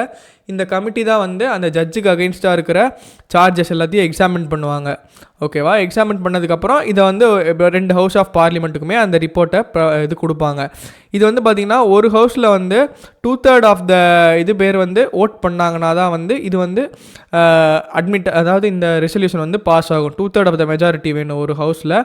இப்போ வந்து even if the charges of இந்த சார்ஜஸ்லாம் வந்து உண்மை அப்படின்னு ப்ரூவ் ஆனாலுமே வந்து பார்லிமெண்ட் கண்டிப்பாக வந்து அந்த ஜட்ஜை ரிமூவ் பண்ணி தான் ஆகணுங்கிற கட்டாயம் கிடையாது. ஓகேவா? அப்படி கிடையாது, இந்த கட்டாயம் கிடையாது. அப்புறம் ஃபைனலாக பார்த்திங்கன்னா பிரசிடெண்ட் வந்து ரிமூவல் ஆஃப் த ஜட்ஜுக்கு வந்து ஆர்டர் பாஸ் பண்ணுவார். ஏன்னா பிரசிடெண்ட் தானே அப்பாயிண்ட் பண்ணுறாங்க. ஸோ வந்து பிரசிடெண்ட் தான் ரிமூவ் பண்ணுவாங்க. இப்போ ஜட்ஜு வந்து இந்த ஒரு இன்கொயரி போயிட்டுருக்கு ஒரு ஜட்ஜு மேலே அப்படிங்கும்போது he has a right to be heard. அவர் வந்து அவரோட தரப்பு நியாயத்தை சொல்கிறதுக்கான ஒரு ப்ரொவிஷன் இருக்குது. ஓகேவா? ஓகே. இப்போ நான் சொன்னதெல்லாம் வந்து நம்ம ஆன்சர் கீழே போட்டிருக்கோம், ஒன்றும் பிரச்சனை இல்லை. 65 போயிடலாம். With reference to the Constitution of India, prohibitions or limitations or provisions contained in ordinary laws cannot act as prohibitions or limitations on the constitutional powers under Article 142. Okay. Article 142 என்னென்னு பார்த்தீங்கன்னா, supreme court வந்து ஒரு விஷயத்தில் complete justice provide பண்ணுறதுக்காக அவங்க என்ன வேணால் order pass பண்ணலாம், even if it is a violation of constitution. ஓகேவா? பட் இது வந்து ஒரு ரேர் கேஸில் தான் யூஸ் பண்ணுவாங்க. இதுதான் நியாயம் அப்படின்னு சுப்ரீம் கோர்ட்டுக்கு தெரிஞ்சுதுன்னா அது வந்து கான்ஸ்டியூஷனை என்னெல்லாம் மீறி ஒரு ஜஸ்டிஸ் ப்ரொவைட் பண்ணணும் அப்படின்னாலுமே வந்து சுப்ரீம் கோர்ட்டுக்கு அது பவர் இருக்குது. ஓகேவா? இது வந்து பார்த்திங்கன்னா necessary for doing complete justice. அப்போ வந்து சுப்ரீம் கோர்ட் வந்து ஆர்டிகல் 142 யூஸ் பண்ணோம். ஓகேவா? Powers of supreme court for complete justice. இப்போ நிறைய இடத்துல வந்து சட்டத்தில் மீறி சில நியாயங்களை வந்து நிலைநாட்டணும் அப்படிங்கும்போது சுப்ரீம் கோர்ட் வந்து ஆர்டிகல் 142 யூஸ் பண்ணி அதை பண்ணலாம். ஓகேவா? the decisions taken by the election commission பற்றி சொல்லியிருக்காங்க. ஸோ இந்த ஸ்டேட்மெண்ட் தப்பு. The Supreme Court of India is not constrained in the exercise of its powers by the laws made by the parliament. ஓகேவா, இதுதான் கரெக்டு. ஓகே, மீதி ஆப்ஷன்ஸ்லாம் நீங்கள் படித்து பார்க்கலாம். சுப்ரீம் கோர்ட்டை பற்றி பேசுகிறது இது ஒன்று தான். ஓகேவா, இப்போ இந்த மாதிரி கான்ஸ்டியூஷனை மீறி ஒரு விஷயத்தை சுப்ரீம் கோர்ட் செய்கிறதுக்கும் பவர் இருக்குதுன்னு சொல்கிறாங்கல்ல, இந்த இடத்துல நீங்கள் என்ன ஞாபகம் வரணும் உங்களுக்கு? Judicial activism. ஜுடிஷியல் ஆக்டிவிசம்னா என்ன, அதோட லிமிட்ஸ் என்ன, எப்படி இருந்திருக்கு, எக்ஸாம்பிள் ஆஃப் த கேசஸ், இதெல்லாம் வந்து நீங்கள் பார்த்து வச்சுக்கணும். ஓகேவா, 66 போயிடலாம். With reference to the Constitution of India, consider the following statements. No High Court shall have the jurisdiction to declare any central law to be constitutionally invalid. இது வந்து தப்பு. இப்போ சென்ட்ரல் கவர்மெண்ட் பார்லிமெண்ட் வந்து ஒரு லா மேக் பண்ணுது அப்படின்னா வந்து அதை high court R supreme court ரெண்டில் எந்த கோர்ட் வேணாலும் அதை அன்கான்ஸ்டியூஷனலி டிக்ளேர் பண்ணலாம். ஸோ இது ஜென்ரலாக நீங்கள் படிக்கும்போது சுப்ரீம் கோர்ட்டுக்கு தான் அது பவர் இருக்கும் அப்படின்னு நீங்கள் நினைக்கலாம். ஸோ அது தப்பு. ஆர்டிகல் 226 அப்புறம் 227 இதுக்கு கீழே வந்து ஹை கோர்ட்டுமே வந்து central government or central legislature pass பண்ணுற லாஸை வந்து அன்கான்ஸ்டியூஷனல் சொல்கிறதுக்கு அவங்களுக்கும் பவர்ஸ் இருக்குது. ஓகேவா, both High Court and Supreme Court. An amendment to the Constitution of India cannot be called into question by the Supreme Court of India. இதை வந்து நம்ம ஃபஸ்ட்டு இதில் பார்த்துருப்போம்ல, நீங்கள் அமெண்ட்மெண்ட் பண்ணதுனால வந்து சுப்ரீம் கோர்ட்டோட இது பர்வியூலேருந்து நீங்கள் எஸ்கேப் ஆகிடலாம் அப்படிங்கிறதுலாம் கிடையாது. If it is a violation of basic structure doctrine, Supreme Court can step in even into a constitutional amendment act அப்படின்னு பார்த்துருப்போம்ல. So basic structure doctrine, judicial review அப்படிங்கிறது வந்து ஒரு பேசிக் ஸ்ட்ரக்சரோட ஒரு பார்ட்டு. அதை வந்து நீங்கள் கான்ஸ்டியூஷன் அமெண்ட்மெண்ட்லாம் பண்ணி அது ஜுடிஷியல் ரிவ்யூலேருந்து நீங்கள் எஸ்கேப் ஆக முடியாது. ஓகேவா, இந்த இடத்துல கேசவானந்த பாரதி கேஸ் வந்து எல்லாருக்குமே ஞாபகம் வரணும். ஓகேவா, ஆப்ஷன் டி. 67 போயிடலாம். With reference to the Gram Nyayalaya Act, which of the following statements is or are correct? Okay. As per the Act, Gram Nyayalayas can hear only civil cases and not criminal cases. இது தப்பான statement. அவங்க civil cases and criminal ரெண்டுமே பார்க்கலாம். Criminal plus civil ரெண்டுமே அவங்க here பண்ணலாம். ஓகேவா, The Act allows local social activists as mediators or conciliators. இது வந்து கரெக்டு. மீடியேஷன் அதாவது ஆல்டர்னேட் டிஸ்பியூட் ரெசல்யூஷன் சொல்லுவாங்களே, ஏடிஆர் மெக்கானிசம்ஸ்னு, ஆல்டர்னேட் டிஸ்பியூட் ரெசல்யூஷன் மெக்கானிசம்ஸ்னு, அதில் வந்து மீடியேஷன் ஒன்று. அவங்களும் சோஷியல் ஆக்டிவிஸ்ட் இவங்க எல்லாருமே வந்து கிராம் நியாயாலயாஸில் அலோவ் பண்ணுறாங்க. ஸோ வந்து ஆப்ஷன் 2 வந்து கரெக்டு. So 2 only. இந்த கிராம் நியாயாலயா ஆக்ட் வந்து பார்த்திங்கன்னா they are guided by the principles of natural justice. ஓகேவா, இதை நீங்கள் ஞாபகம் வச்சுக்கணும். Principles of natural justice. See, அப்படின்னா என்னென்னா, apart from constitution or laws which is saying an action as legal or illegal, there is something called morality which could judge action as right or wrong. So அது base பண்ணி judgements கொடுப்பாங்க. So வந்து principles of natural ஜஸ்டிஸ்ன்னு சொல்கிறாங்க. Gram நியாயாலயாஸ்க்கு வந்து அப்பீலே இல்லை அப்படின்னு ஒரு statement கொடுத்தாங்கன்னா நீங்கள் வந்து அது தப்புன்னு தான் சொல்லணும். ஏன்னா கிராம் நியாயாலயாவுக்கு there is a provision for appeal. Lok அதாலத்துக்கு தான் வந்து அப்பீல் பண்ணவே முடியாது. ஸோ கிராம் நியாயாலயாவுக்கு there is a provision for appeal. There is a provision for appeal. ஓகேவா, இது வந்து கிராம் நியாயாலயா யார் செட் பண்ணுவாங்கன்னு பார்த்தீங்கன்னா ஸ்டேட் கவர்மெண்ட் தான் செட் பண்ணுவாங்க கிராம லெவலில். ஓகேவா, இந்த இடத்துல நீங்கள் கிராம நியாயாலயா 2008 ஆக்ட் இதை பற்றி நீங்கள் போய் தெரிஞ்சுக்கணும். கிராம்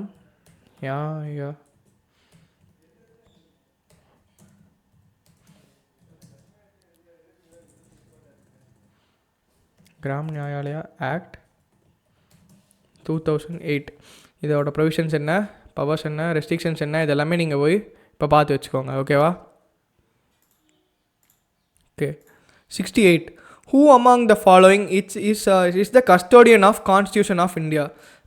கஸ்டோடியன் ஆஃப் கான்ஸ்டியூஷன்னா கான்ஸ்டியூஷனின் பாதுகாவலர் யார் அப்படின்னு கேட்டிருக்காங்க. President, prime minister, Lok Sabha secretariat, supreme court of India. இது வந்து easy statement. Supreme court of India தான் வந்து கான்ஸ்டியூஷனை ப்ரொடெக்ட் பண்ணுது. ஓகேவா? ஏதாவது லாஸ் வந்து கான்ஸ்டியூஷனுக்கு அகெயின்ஸ்டாக போனாலோ இல்லை ஏதாச்சும் எக்ஸிக்யூட்டிவ் ஆக்ஷன்ஸ் வந்து கான்ஸ்டியூஷன் பிரின்சிபல்ஸ்க்கு அகெயின்ஸ்டாக போனாலோ அதை பாதுகாத்து நிலைநாட்டுறது பார்த்திங்கன்னா supreme court of India. Easy தான். The power of Supreme Court of India to decide disputes between the center and the states falls under. Okay, சென்டருக்கும் ஸ்டேட்டுக்கும் வந்து இப்போ வந்து ஒரு டிஸ்பியூட் நடக்குது அப்படின்னா வந்து அது சுப்ரீம் கோர்ட்டோட எந்த பவர் கீழே வருது அப்படின்னு கேட்டிருக்காங்க. இது வந்து ஒரிஜினல் ஜூரிஸ்டிக்ஷன். அப்போயே சொன்னேன்ல எந்த ஜூரிஸ்டிக்ஷன் கீழே என்னென்ன பவர்ஸ் இருக்குன்ட்டு. அட்வைசரி ஜூரிஸ்டிக்ஷன்னா பார்த்தீங்கன்னா வந்து ஆர்டிகல் 143 கீழே. இப்போ பிரசிடெண்ட் வந்து ஏதாவது ஒரு விஷயத்தில் வந்து அட்வைஸ் கேட்குறாரு சுப்ரீம் கோர்ட்டுக்கிட்ட அப்படின்னா வந்து அது அட்வைசரி ஜூரிஸ்டிக்ஷன். பிரசிடெண்ட்டுக்கு வந்து சுப்ரீம் கோர்ட் வந்து அட்வைஸ் கொடுப்பாங்க. அது வந்து அண்டர் ஆர்டிகல் 143. அப்பீலேட் ஜூரிஸ்டிக்ஷன்னா ஏதாவது ஒரு ஆர்டர் ஆஃப் ஹை கோர்ட்டுக்கு அகைன்ஸ்டாக வந்து ஒரு கேஸ் வந்திருக்கு அப்படின்னா வந்து அதான் அப்பீலேட். அதாவது வந்து வேறு ஒரு கோர்ட்லேருந்து ஒரு தீர்ப்பு வந்திருக்குது, அதை வந்து மேல்முறையீடுன்னு சொல்லுவாங்கள்ல, அப்பீல், அதுக்கு போகிற ஜூரிஸ்டிக்ஷன். இது வந்து ஆர்டிகல் 132, 133, 134 இதெல்லாம் வந்து சுப்ரீம் கோர்ட்டோட அப்பீலேட் ஜூரிஸ்டிக்ஷனை பற்றி பேசுது. ஒரிஜினல் ஜூரிஸ்டிக்ஷன்னா என்னென்னா வந்து இப்போ வந்து ஒரு ரைட் வைலேட் ஆகிடுச்சு இல்லை வந்து ஒரு பிரின்சிபல் வந்து வைலேட் ஆகிடுச்சு அப்படின்னா வந்து டேரெக்டாக சுப்ரீம் கோர்ட்டுக்கு தான் போயாகணும். ஹை கோர்ட்டுக்கோ டிஸ்ட்ரிக்ட் கோர்ட்டுக்கோ இல்லாமல் டேரெக்டாக சுப்ரீம் கோர்ட்டுக்கு தான் வந்தாகணுங்கிறது வந்து ஒரிஜினல் ஜூரிஸ்டிக்ஷன். ஃபார் எக்ஸாம்பிள் பார்த்திங்கன்னா ஒரு இண்டிவிஜுவலோட ஃபண்டமெண்டல் ரைட் வைலேட் ஆகிடுச்சுன்னா நம்ம டைரெக்டாக சுப்ரீம் கோர்ட்டுக்கு போகலாம், ஒரிஜினல் ஜூரிஸ்டிக்ஷன் அப்படின்னு படிச்சிருப்போம்ல அண்டர் ஆர்டிகல் 32. அந்த மாதிரி வந்து சென்டருக்கும் ஸ்டேட்டுக்கும் ஏதாவது டிஸ்பியூட் வந்தாலே அதை வந்து சுப்ரீம் கோர்ட்டுக்கு தான் போயாகணும், ஹை கோர்ட்டுக்கு வந்து அந்த பவர் கிடையாது. ஓகேவா? அதுதான் சொல்லுதுங்க. இது வந்து பார்த்திங்கன்னா ஆர்டிகல் 131. ஓகேவா? ரிட் ஜூரிஸ்டிக்ஷன் நம்ம இப்போ பார்த்தோம். ஃபண்டமெண்டல் ரைட்ஸ் வைலேட் ஆச்சுன்னா பாஸ் பண்ணுறது. ஹை கோர்ட்டாக இருந்தால் ஆர்டிகல் 226, சுப்ரீம் கோர்ட்டாக இருந்தால் ஆர்டிகல் 32. ஓகேவா? ஒரிஜினல் ஜூரிஸ்டிக்ஷன்னா இதுதான் ஆன்சர். ஓகேவா? 70. The power to increase the number of judges in Supreme Court of India. Okay, இந்த பவர் வந்து பார்த்திங்கன்னா பார்லிமெண்ட்டுக்கு தான் இருக்குது. ஓகே, ஈஸி கொஷின் தான். 71. What is the provision to safeguard the autonomy of supreme court of India? Supreme கோர்ட்டோட அட்டானமியை பாதுகாக்கிறதுக்கான provisions என்ன? Okay, while appointing the Supreme Court judges, President of India has to consult Chief Justice of India. இது வந்து இன்றைக்கி தேதிக்கு இது correct. இந்த இடத்துல நீங்கள் என்ன பார்க்கணும், first judges case, second judges case, third judges case அப்படின்னு இருக்கும். அப்படின்னா என்ன, எந்தெந்த ஜட்ஜ்மெண்ட்டில் என்னென்ன வந்து நம்ம இப்போ ஃபிக்ஸாக இருக்குது, கொலீஜியம் சிஸ்டம் எப்படி உருவாச்சு அப்படிங்கிறத ஹிஸ்ட்ரி நீங்கள் தெரிஞ்சுக்கணுன்னா first judges case, second judges case, third judges case எல்லாம் வந்து நீங்கள் படிக்க பார்க்கணும். அந்த க்ரோனாலஜி ஆர்டரோட தெரிஞ்சு வச்சுக்கோங்க. அப்போ தான் கொலீஜியம் ஃபஸ்ட்டு வந்து பிரசிடெண்ட் வந்து கன்கரன்ஸ்னால் என்ன அப்படிங்கிறது, பிரசிடெண்ட்டோட கன்கரன்ஸ், அதாவது சீஃப் ஜஸ்டிஸோட கன்கரன்ஸ்னால் என்ன அப்படிங்கிற சுற்றி ஒரு கொஷின் இருக்கும். செகண்ட் கொஷின் கொலீஜியம் சிஸ்டம் எப்படி உருவாச்சுன்னு இருக்கும். தேர்டு கொஷின் வந்து தேர்ட் கேஸ் வந்து பார்த்திங்கன்னா கொலீஜியம் வந்து எப்படி எக்ஸ்பேண்ட் ஆச்சு, கொலீஜியமில் இப்போ யாரெல்லாம் இருக்காங்க அப்படிங்கிறத பற்றி இருக்கும். 3 கேஸையுமே என்னென்னு தெரிஞ்சு வச்சுக்கோங்க, கீழே எழுதி வச்சுக்கோங்க. ஓகேவா? The supreme court judges can be removed by chief justice of India only. அப்போயே பார்த்தோம்ல impeachment of high court judges and supreme court judges. கான்ஸ்டியூஷனில் வந்து என்ன போட்டிருக்காங்க, 2/3 of the members in one house, அந்த மாதிரி நம்ம க்ரைட்டீரியாலாம் பார்த்தோம்ல. ஸோ வந்து சீஃப் ஜஸ்டிஸ் தான் ரிமூவ் பண்ண முடியும் அப்படின்னு போட்டிருக்காங்க. பிரசிடெண்ட் வந்து ஒரு ஆர்டர் பாஸ் பண்ணுவார், that is after a resolution passed by parliament. அப்படி தான் வந்து சுப்ரீம் கோர்ட் ஜட்ஜஸை ரிமூவ் பண்ண முடியும். அப்படி பார்த்தா செகண்ட் ஸ்டேட்மெண்ட் வந்து தப்பு. ஓகேவா? ஓகே, இந்த இடத்துல எழுதிக்கோங்க, president will remove after resolution is passed by parliament. ஓகேவா? Third statement, the salaries of judges are charged on consolidated fund of India to which the legislature does not have to vote. இது வந்து correct தான், நம்ம already பார்த்துருந்தோம். Charged expenditure, uncharged எக்ஸ்பெண்டிச்சர்னு இருக்கும். Charged எக்ஸ்பெண்டிச்சர்னால் வந்து அதை பற்றி நீங்கள் டிஸ்கஸ் பண்ணலாம், அதுவுமே வந்து லிமிட்டடாக தான் டிஸ்கஸ் பண்ண முடியும். ஓட் வந்து போட முடியாது. ஓகே, ஓட் போட தேவையில்லை, ஏன்னா வந்து it is a charged expenditure. Consolidate of இந்தியாவிலேருந்து, ஃபண்ட் ஆஃப் இந்தியாவிலேருந்து போகிற சார்ஜ்டு எக்ஸ்பெண்டிச்சர். ஓகேவா? ஏன்னா வந்து it cannot be diminished due for their advantage or டிஸ்அட்வான்டேஜ்னு படிப்போம்ல, அந்த மாதிரி இது வந்து சார்ஜ்டு எக்ஸ்பெண்டிச்சர். இதுவுமே வந்து அவங்க அட்டானமியை பாதுகாக்கிற ஒரு விஷயந்தான். ஏன்னா வந்து அவங்களோட பார்லிமெண்ட் வந்து அவங்களுக்கு இருக்கிற பவர்ஸ் யூஸ் பண்ணி சுப்ரீம் கோர்ட்டோட ஃபண்ட்ஸோ இல்லை எதுவோ கம்மி பண்ணணும் அப்படின்னு நினச்சா பண்ண முடியாது. ஏன்னா வந்து it is charged from charged expenditure. இந்த இடத்துல நீங்கள் வந்து சார்ஜ்டு வெர்சஸ் அன்சார்ஜ்டு எக்ஸ்பெண்டிச்சர் டிஃப்ரென்ஸை நீங்கள் பார்க்கணும். சார்ஜ்டு versus uncharged expenditure, இதை வந்து நீங்கள் பார்த்துக்கணும். ஓகேவா? Okay, all appointments of officers and staffs of Supreme Court, the government only after consulting Chief Justice of India. Okay, all officers and appointments of staffs வந்து பார்த்திங்கன்னா இது கவர்மெண்ட் தான் வந்து அப்ளை இது பண்ணுது after consulting chief justice of India அப்படின்னு சொல்லியிருக்காங்க. Government only can அப்ளைன்னு மாதிரி இருக்குது. ஸ்டேட்மெண்ட்டில் வந்து ஒரு சின்ன கிராமட்டிக்கல் எரர் இருக்குது. ஓகே, இந்த இடத்துல வந்து கவர்மெண்ட் மட்டும்தான் அப்பாயிண்ட் பண்ண முடியுங்கிறத சொல்லியிருக்காங்க. பட் அப்படி கிடையாது, சீஃப் ஜஸ்டிஸுமே வந்து சில ஆஃபீஸர்ஸை அப்பாயிண்ட் பண்ணலாம். ஸோ அப்படி பார்க்கும்போது ஃபோர்த் ஸ்டேட்மெண்ட் தப்பு.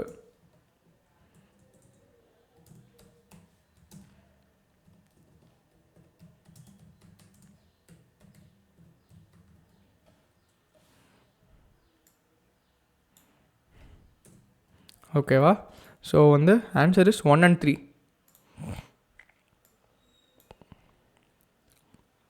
Which of the following are included in the original jurisdiction? பார்த்தீங்கன்னா ஒரிஜினல் ஜூரிஸ்டிக்ஷன் பார்த்தீங்கன்னா வந்துகிட்டே இருக்குது.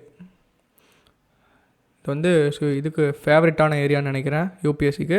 அ dispute between government of India and one or more states பார்த்துட்டோம் ஆல்ரெடி, இது correct. A dispute regarding elections to either house of parliament or that of legislature of a state. பார்த்தீங்களா, previous இயரோட கொஸ்டினோட themes வந்து எப்படி ரிப்பீட் ஆகிட்டு இருக்கு. அப்போ என்ன பார்த்தோம், ஹைகோர்ட்டுக்கு தான் வந்து பவர் இருக்குது, அதாவது for disputes in elections in MPs and MLAs. So இது original jurisdiction of supreme court கிடையாது, original jurisdiction of high court. ஓகேவா? A dispute between government and union territory. இது வந்து இந்த ஒரிஜினல் ஜூரிஸ்டிக்ஷனில் யூனியன் டெரிட்டரிக்கை பற்றி அவங்க எதுவுமே சொல்லியிருக்க மாட்டாங்க. ஏன்னா யூனியன் டெரிட்டரியை பார்த்திங்கன்னா இன்டெரக்டாக சென்ட்ரல் கவர்மெண்ட்டோட அத்தாரிட்டி அவங்க கண்ட்ரோலில் தானே, சென்ட்ரல் எக்ஸிக்யூட்டிவ்ஸு கீழே தானே போயிட்டுருக்கு. ஃபார் எக்ஸாம்பிள் பிரசிடென்ட் அந்த மாதிரி. ஸோ வந்து அதை பற்றி இவங்க பேசலை. ஓகேவா?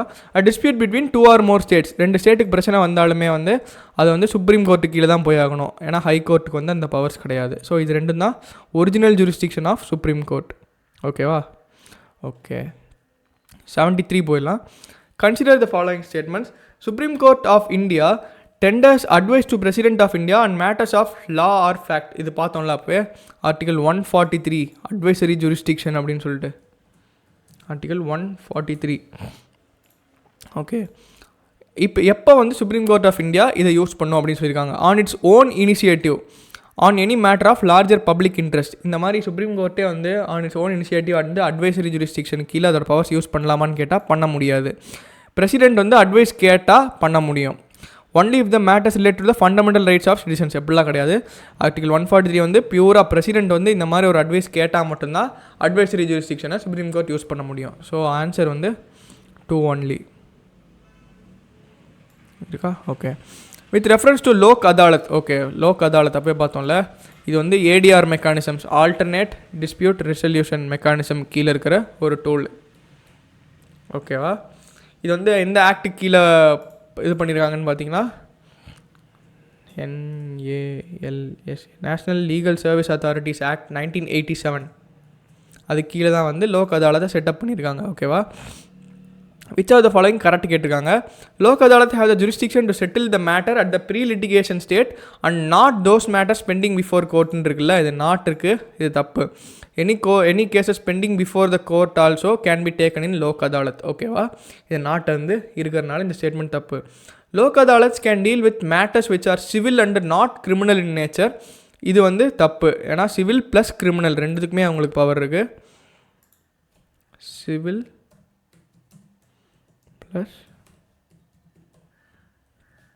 பவர் இருக்குது. Every Lok Adalat consist of either serving or retired judicial officers only and not any other person. பார்த்தீங்களா, இதெல்லாம் காஷன் வேர்டு. ஒன்லின்னு இருக்குது. இது பார்த்தாலே நம்ம கேர்ஃபுல்லாக இருக்கணும். சேர்மேன் வந்து யூஸ்வலாக பார்த்தீங்கன்னா ரிட்டையர்ட் ஜுடிஷியல் ஆஃபீஸராக இருப்பாங்க. அப்புறம் அது இல்லாமல் 2 லாயர்ஸ் இருப்பாங்க, ஒரு சோஷியல் ஒர்க்கர் இருப்பாங்க. ஸோ இங்கே வந்து ரிட்டையர்டு ஜுடிஷியல் ஆஃபீஸர்ஸ்ன்னு மட்டும் கொடுத்துருக்காங்கல்ல, அதெல்லாம் மீறி ஒரு சோஷியல் ஒர்க்கரும் இருப்பார். ஓகேவா? இப்போ நம்ம சொன்ன இந்த கம்போசிஷன், இந்த சேர்மேன், இதெல்லாமே வந்து நம்மளோட ஆன்சர் கீழே ப்ரொவைட் பண்ணியிருக்கோம். ஓகே, இப்போ இது பார்க்கும்போது none of the statements are correct. இதுதான் answer. Okay, consider the following statements. The minimum age prescribed for any person to be member of panchayat is 25 yearsன்னு இருக்குது. இது தப்பு. இது பேசிக் ஸ்டேட்மெண்ட் தான். எம்பி எலெக்ஷன், எம்எல்ஏ எலெக்ஷன்லாம் பார்த்திங்கன்னா 25, பஞ்சாயத்து எலெக்ஷனில் வந்து 21. இதே வந்து கவர்னர் பிரசிடென்ட் அவங்களுக்குலாம் பார்த்திங்கன்னா 35 years இருக்கும். எலெக்ஷனில் கண்டெஸ்ட் பண்ணுற எலிஜிபிலிட்டி ஏஜ். ராஜ்யசபா எம்பிக்கு 30 இயர்ஸ் இருக்கும். ஓகேவா, இதை வந்து இயர்ஸை வந்து நீங்கள் இப்போ டீட்டெயிலாக பார்த்து தெரிஞ்சு வச்சுக்கோங்க. எப்படி வேணால் கேட்கலாம், கன்ஃபியூசிங் ஆகுதுக்குள்ள. Okay, panchayat reconstituted after premature dissolution continues only for the remainder period. இது வந்து கரெக்டான ஸ்டேட்மெண்ட்டு. இப்போ வந்து ஒரு 2 வருஷம் இருக்குது, பஞ்சாயத்து டிசால்வ் ஆகிடுச்சின்னு வைங்களேன். இப்போ புதுசாக ஒரு பஞ்சாயத்து வருதுன்னா அதை வந்து ரிமைண்டிங் இருக்கிற 3 இயர்ஸ். ஏன்னா ஒரு பஞ்சாயத்தோட யூஸ்வல் டேர்ம் வந்து 5 இயர்ஸ்னு சொல்லியிருக்குல்ல. இப்போ 2 வருஷத்தில் ஒரு பஞ்சாயத்து கலைஞ்சிருச்சு, இன்னொரு பஞ்சாயத்து திரும்பி எலெக்ஷன் வந்து செய்கிறாங்க, திரும்பி வராங்க. அப்படிங்கும்போது அவங்களோட டேர்ம் வந்து 3 வருஷம்தான். சரியா, மறுபடியும் ஃப்ரெஷ்ஷாக 5 வருஷம் டோட்டலாக அங்கேருந்து கணக்கு எடுத்துக்கலாம். அப்படி கிடையாது, டோட்டலாக வந்து 5 இயர்ஸ் தான். ஸோ வந்து only for the remaining period அதுதான் இருக்கும். ஸோ வந்து ஆப்ஷன் இஸ் பி. Okay.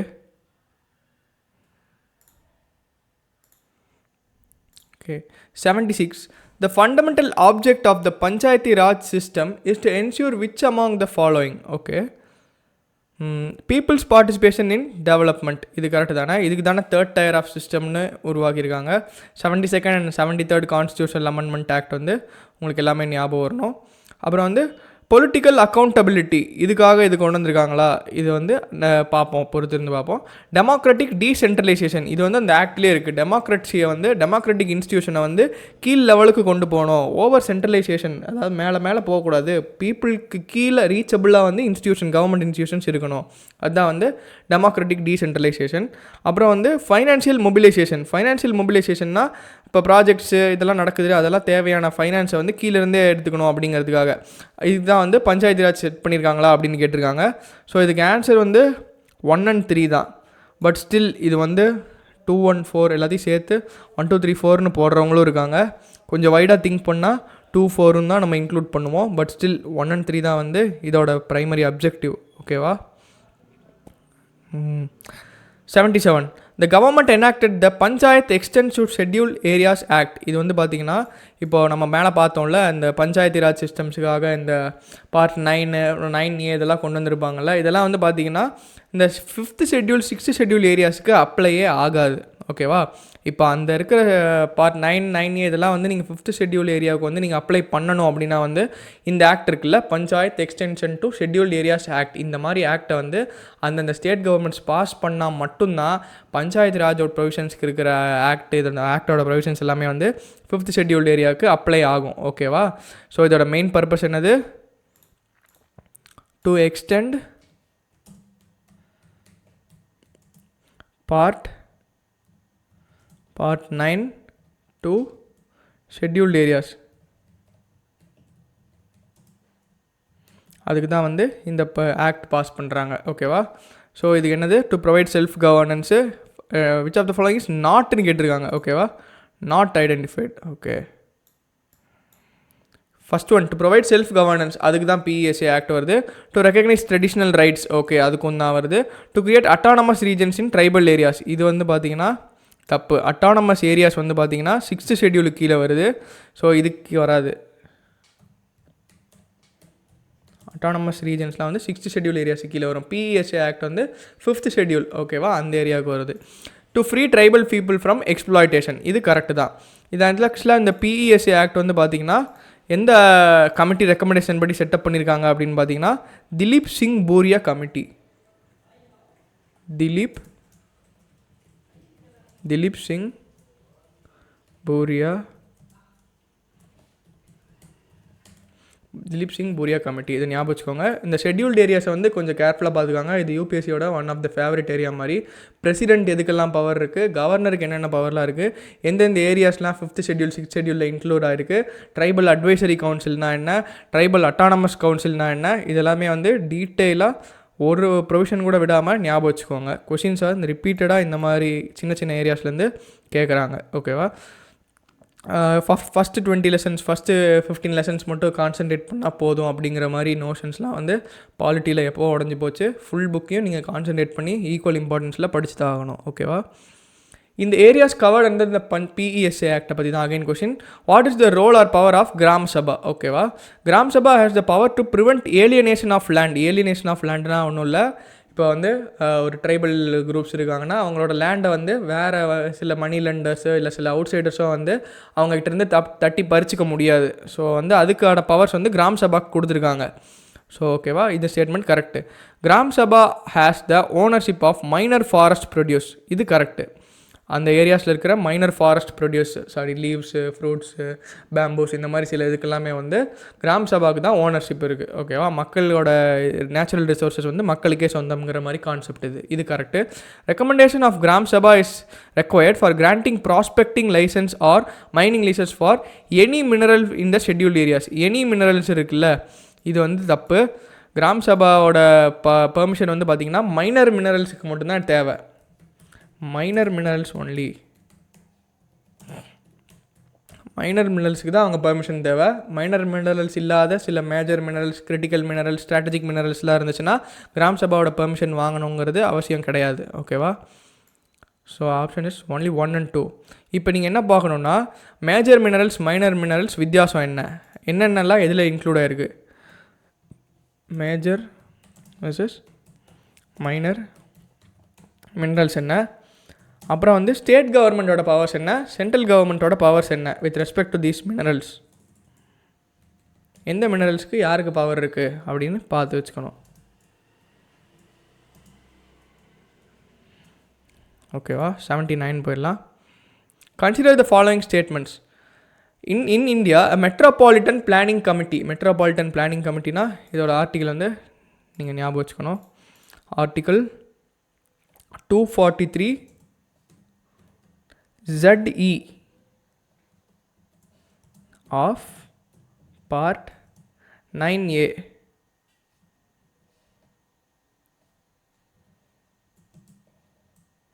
ஓகேவா, metropolitan planning committee. Okay, part 9னா வந்து ஸ்டேட் பஞ்சாயத்து ராஜ், பார்ட் 9Aனா வந்து முனிசிபாலிட்டிஸ், அது குறிக்கும் அர்பன் ஏரியாஸை குறிக்கிறது. அது வந்து மெட்ரோபாலிட்டன் பிளானிங் கமிட்டினா மோஸ்ட் ப்ராபப்ளி இது அர்பன் ஏரியா தானே குறிக்குது. So part 9A 243 ZE of part 9A. Metropolitan planning committee வந்து it will be set up in all metro cities with million plus population. அந்த மாதிரி இருக்கிற சிட்டிஸ் எல்லாத்தையுமே மெட்ரோபாலிட்டன் பிளானிங் கமிட்டி செட்டப் பண்ணுவாங்க. It is constituted in the provision of constitution of India. இது correct தான், ஏன்னா article நமக்கு தெரியும். 243 ZE prepares the draft development plans for the metropolitan area. இது கரெக்டு தான். Has the sole responsibility for implementing government sponsored schemes. இங்கே பார்த்தீங்களா, caution வேர்டுக்கு சோல் ரெஸ்பான்சிபிலிட்டி, இவங்க மட்டும்தான் ரெஸ்பான்சிபிள் அப்படின்னு சொல்லியிருக்காங்க. இது வந்து பார்த்திங்கன்னா தப்பு. டிராஃப்ட் பிளானிங்க்கு அவங்க வந்து ரெஸ்பான்சிபிள், பட் இம்ப்ளிமெண்டேஷனுக்கு அவங்க தே ஆர் நாட் ரெஸ்பான்சிபிள். ஓகேவா, so answer is 1 and 2 only. 80th போயிடலாம். மறுபடியும் வந்து 73rd அமெண்ட்மெண்ட் ஆக்ட் 1992 அதை பற்றி தான் கேட்டிருக்காங்க. பஞ்சாயத்து ராஜ் இன்ஸ்டிடியூஷன்ஸ். ஓகே, இது இந்த ஆக்ட் கீழே என்னெல்லாம் கொடுத்துருக்காங்க. Constitution of district planning committee, இது கரெக்டு தான். மேலே பார்த்தோம்னா 243 ZE மாதிரி மெட்ரோபாலிட்டன் கமிட்டிக்கு. இது வந்து 243 ZD, D ஃபார் டிஸ்ட்ரிக்ட் அப்படின்னு ஞாபகம் வச்சுக்கோங்க. 243 ZD. Okay, state election commission to conduct all panchayat election, இதுவும் இருக்குல்ல. இதாக வந்து ஆர்டிக்கல் 243K. ஓகேவா, establishment of state finance commission, இது 243I. இது வந்து ஞாபகம் வச்சுக்கணுங்க கண்டிப்பாக. இதெல்லாம் இப்போ இம்பார்ட்டண்ட்டான கமிட்டிஸ், இம்பார்ட்டண்ட்டான இதனால் ஆர்டிகல்ஸுங்கிறதுனால நீங்கள் ஞாபகம் வச்சுக்கணும். ஓகேவா, ஸோ இது மூணுமே தானே எஸ்டாப்ளிஷ் பண்ணியிருக்காங்க இந்த அமெண்ட்மெண்ட்டுக்கு கீழே. ஸோ ஆன்சர் வந்து 1, 2 and 3 இருக்கா, இருக்குது. ஓகே, இப்போ panchayat is dissolved, elections R to be held within. இது வந்து பேசிக் ஸ்டேட்மெண்ட், 6 மாதத்துக்குள்ளே வச்சாகணும். இது நீங்கள் எல்லாமே தெரிஞ்சிருக்கணும். 82 in India the first municipal corporation was set up in which of the following. Okay, இதுக்கு ஆன்சர் வந்து மெட்ராஸ். இந்த லெசன் படிக்கும்போது பாலிட்டி புக்கில் இது இருக்குது பார்த்தீங்கன்னா. செகண்ட் ஓல்டஸ்ட் இந்த வேர்ல்டும் இது தான். ஓகேவா, இது எக்ஸ்ட்ரா ஃபேக்ட்டு. இது எந்த இயரில் செட்டப் பண்ணாங்கன்னு பார்த்தீங்கன்னா 1687. ஓகேவா, இப்போ ஏன் இந்த இயரில் படிக்கிறோன்னா, இப்போ சம்டைம் சப்போஸ் நெக்ஸ்ட் இயர் கேட்கலாம் 1687 எந்த முனிசிபல் கார்பரேஷன் எஸ்டாப்ளிஷ் பண்ணாங்கங்கிற மாதிரி இன்டெரக்டாக கண்டுபிடிக்கிற மாதிரி ஒரு ஸ்டேட்மெண்ட் வரலாம். அதுக்கு ப்ரீவியஸ் இயர் கொஸ்டின் நமக்கு ஹெல்ப் ஆகும். ஓகேவா. 83 Part 9 of the Constitution of India contains provisions for panchayats and was inserted by the Constitution 73rd Amendment Act. இது கரெக்டு தான். Part 9A of the Constitution of India contains provisions for municipalities. Okay, 9 வந்து நம்ம பார்த்துருந்தோம் இப்போ panchayat areas rural ஏரியாஸுக்கு. 9A வந்து municipalities municipal councils அந்த மாதிரி ஏரியாஸ்க்கு. ஓகேவா. Article 243Q envisages two types of municipalities, municipal council and municipal corporation. இது கரெக்ட் தான். முனிசிபல் கவுன்சில் வந்து ஒரு டிரான்சிஷனல் ஏரியா அந்த மாதிரி இருக்கிற இதுக்கு வந்து முனிசிபல் கவுன்சில். ஓகேவா. ஸ்மால் அர்பன் ஏரியாவுக்கு முனிசிபல் கவுன்சில், லார்ஜ் அர்பன் ஏரியாவுக்கு முனிசிபல் கார்பரேஷன். ஓகேவா. இப்போ டிரான்சிஷனல் ஏரியா இருக்கும்ல, ரூரல் டு அர்பன் டிரான்சிஷன் ஆகிட்டு இருக்கிற ஏரியா, அங்கே வந்து நகர் பஞ்சாயத்து செட் பண்ணியிருப்பாங்க. ஓகேவா. ஸோ முனிசிபல் கவுன்சிலுங்கிறது for a small urban area, municipal கார்பரேஷனுங்கிறது for a larger urban area. ஓகேவா. இப்போ நான் சொன்ன இந்த டீட்டெயில்ஸ் எல்லாம் நம்ம ஆன்சர் கீழே இருக்குது டீட்டெயிலாக. நம்ம நெக்ஸ்ட்டுக்கு போயிடலாம். Okay. 84. In which of the following areas the state government not have control over its local bodies? ஓகே. சிட்டிசன்ஸ் grievances இதில் வந்து ஸ்டேட் கவர்மெண்ட் வந்து தலையிடலாமான்னு கேட்டால் okay, they have powers. Financial matters வந்து devolution from state grants, so வந்து state government is automatically involve. State legislation மூலமாக தான் கிராம் சபாக்கு பவர்ஸ் வருது. ஸோ ஆஃப்கோர்ஸ் சி வந்து தேர் ஸ்டேட் கவர்மெண்ட் பவர்ஸுக்கு கீழே தான் இருக்குது. பர்சனல் மேட்டர்ஸ் வந்து பார்த்திங்கன்னா ஸ்டேட் கவர்மெண்ட் வந்து தலையிடாது, கண்ட்ரோல் இல்லை அவங்களுக்கு. ஓகேவா. ஆல்தோ வந்து அவங்க லோக்கல் பாடிஸ் மேலே அவங்க கண்ட்ரோலை எக்ஸர்ட் பண்ணாலுமே டைரெக்டாக பர்சனல் மேட்டர்ஸில் வந்து இன்வால்வ் ஆகிறது. ஃபார் எக்ஸாம்பிள் வந்து ஒரு hiring and firing of employees in local bodies, இதெல்லாம் வந்து ஸ்டேட் கவர்மெண்ட் வந்து டைரெக்டாக கண்ட்ரோல் வந்து எடுத்துக்காது. ஓகேவா. ஸோ வந்து ஆப்ஷன் டி தான் ஆன்சர். 85 போயிடலாம். What does the 104th constitutional amendment bill relate to? Okay, இந்த இடத்துல நானே வந்து ஆப்ஷன்ஸ் பார்த்தோன்னே கொஞ்சம் கன்ஃபியூஸ் ஆகிட்டேன். பில்லு வேறு, ஆக்ட் வேறுங்க. ஓகேவா. Bill versus act. Constitutional amendment act வந்து என்ன, 104th கான்ஸ்டியூஷனல் அமெண்ட்மெண்ட் ஆக்ட்னா என்னென்னா அது வந்து வேறையாக இருக்குது. 104th கான்ஸ்டியூஷனல் அமெண்ட்மெண்ட் பில்லுன்னா பார்த்தா அது வேறையாக இருக்குது. ஏன்னா ஒரு 104th கான்ஸ்டியூஷனல் அமெண்ட்மெண்ட் பில்லுன்னு ஒன்று கொண்டு வந்திருப்பாங்க. பட் வந்து அதை 104th கான்ஸ்டியூஷனல் அமெண்ட்மெண்ட் ஆக்டாக பாஸ் பண்ணியிருக்க மாட்டாங்க. அந்த பில்லை கிடப்பில் போட்டு வேறு ஒரு இம்பார்ட்டன்ட் மேட்ரு வந்திருக்கு, வேறு சில கொஞ்சம் டேஸ் கழிச்சு 104th கான்ஸ்டியூஷனல் அமெண்ட்மெண்ட் ஆக்டாக வேறு போட்டிருப்பாங்க. ஃபார் எக்ஸாம்பிள் பார்த்தீங்கன்னா 106th கான்ஸ்டியூஷனல் அமெண்ட்மெண்ட் பில் அப்படின்னு பார்த்தீங்கன்னா அது வந்து நான் மாற்றி சொல்கிறேன்னு நினைக்கிறேன். 106th கான்ஸ்டியூஷனல் அமெண்ட்மெண்ட் ஆக்ட் வந்து பார்த்திங்கன்னா நம்மளோட நரி சக்தி வந்த நதினி அந்த 33% reservation for women in legislative assemblies இருக்குல்ல, அந்த வந்து ஆக்ட் தான் வந்து 106th கான்ஸ்டியூஷனல் அமெண்ட்மெண்ட் ஆக்டாக இருக்கும். பட் கான்ஸ்டியூஷன் அமெண்ட்மெண்ட் பில் அப்படின்னு பார்த்தீங்கன்னா அது 128th கான்ஸ்டியூஷனல் அமெண்ட்மெண்ட் பில்லாக இருக்கும். ஸோ வந்து இதனால் வந்து பில்லு வேறு, ஆக்ட் வேறு. ஓகேவா. ஸோ இப்போ நீங்கள் என்ன பார்க்குறீங்க, 104th கான்ஸ்டியூஷனல் அமெண்ட்மெண்ட் ஆக்ட்னா என்னென்னு இப்போ உடனே தேடி போய் பார்க்குறீங்க.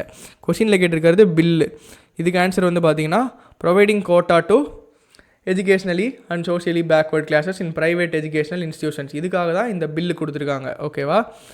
ப்ளஸ் நீங்கள் டி ஆப்ஷன் பார்த்தீங்கன்னா ப்ரொவைடிங் கோட்டா ஃபார் ரிலீஜியஸ் மைனாரிட்டிஸ்ன்னு இருக்குல்ல, பார்த்தீங்கன்னா வந்து கான்ஸ்டியூஷன் வந்து ரிலீஜியன் பேஸ்டாக கோட்டா ப்ரொவைடே பண்ணல. ஓகேவா. இதை நீங்கள் தெரிஞ்சுக்கணும்.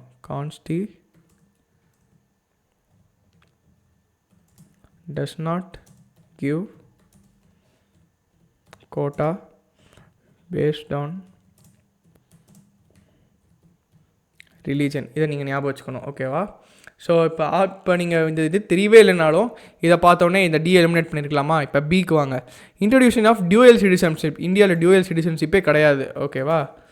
No dual citizenship. இந்த மாதிரி கொண்டு வரதுக்கான எந்த பாசிபிளும் எந்த பில்லும் பாஸ் பண்ணதே கிடையாது. Abolition of legislative councils in certain states, இது வந்து பார்த்திங்கன்னா ஆர்டிக்கிள் 169 கீழே இருக்குது. ஓகேவா. கான்ஸ்டியூஷனில் ஆல்ரெடி இருக்குது. Abolition of legislative council in certain states வந்து பார்த்திங்கன்னா இது பார்லிமெண்ட் வந்து சிம்பிள் ஒரு ஆர்டினரி லெஜிஸ்லேஷன் மூலமாக சிம்பிள் மெஜாரிட்டிலே பண்ணலாம். அதுக்கு வந்து ஒரு கான்ஸ்டியூஷனல் அமெண்ட்மெண்ட் பில் தேவையில்லை. இப்போ மீதி 3 ஆப்ஷன் எலிமினேட் பண்ணியிருந்தாலுமே உங்களுக்கு இந்த ஆன்சர் ஈஸியாக அரைவ் ஆகிருக்கணும். 104th பில் என்னென்னு எக்ஸாக்டாக உங்களுக்கு தெரியலனாலுமே நீங்கள் இந்த இடத்துல ஆன்சர் பண்ணியிருக்கலாம். ஸோ இந்த இடத்துல நீங்கள் என்ன தெரிஞ்சுக்கணும், ஆக்ட் வேறு, பில்லு வேறு. ஆக்ட் வெர்சஸ் பில் இன் கான்ஸ்டியூஷனல் அமெண்ட்மெண்ட், இதை வந்து நீங்கள் தெரிஞ்சுக்கோங்க. ஓகேவா. ரீசெண்டாக நடந்த கான்ஸ்டியூஷனல் அமெண்ட்மெண்ட் ஆக்டெல்லாம் அவங்க என்ன பில்லு, என்ன நம்பர் பில்லாக கொண்டு வந்திருக்காங்க, அதுக்கப்புறம் என்ன நம்பர் ஆக்டாக பாஸ் ஆகிருக்கு, இதையும் நீங்கள் தெரிஞ்சுக்கணும். ஓகேவா. 86 போயிடலாம். Free and compulsory education to the children of 6 to 14 years age group by the state was made a fundamental right by 76th amendment to the Constitution of India. இது வந்து 76th கிடையாது, 86th. இது பேசிக் தான், நம்ம ஃபண்டமெண்டல் ரைட்ஸ் பார்க்கும்போதே படிச்சிருப்போம். ஓகேவா. 86th. இது வந்து பார்த்திங்கன்னா ஆர்டிகல் 21A அப்படிங்கிறத கொண்டு வந்தாங்க, ரைட் டு ஃப்ரீ எஜுகேஷன். ஓகேவா. Article 21A இது பேசிக் ஃபேக்டர். இப்போ Sarva Shiksha Abhiyan seeks to provide computer education even in rural areas. இது கரெக்டு தானே? இந்த ஸ்டேட்மெண்ட் உங்களுக்கு தெரியலனாலும் இதை இல்லைன்னுலாம் போட்டு வர முடியாது. ரூரல் ஏரியாஸில் கம்ப்யூட்டர் எஜுகேஷன் கொடுக்கக்கூடாதுன்னு சொல்லி ஏதாவது ஸ்கீம் கொண்டு வந்திருப்பாங்களா? கொடுக்கணுன்னு தானே கொண்டு வந்திருப்பாங்க. ஓகேவா? Okay. Education was included in the concurrent list by 42nd Amendment 1976 to the constitution of India. இது கரெக்டு தான். 1976 இந்த வேறு 42nd Amendment மூலமாக வேறு என்னென்னலாம் வந்து நம்ம கன்கரண்ட் லிஸ்ட்டுக்கு மாற்றினாங்க ஞாபகம் இருக்கா உங்களுக்கு? மொத்தம் 5-6 லிஸ்ட்டை வந்து ஸ்டேட்லேருந்து கன்கரண்ட்டாக மாற்றிருப்பாங்க. ஒன்று வந்து எஜுகேஷனு, இன்னொன்று வந்து wild animals and birds,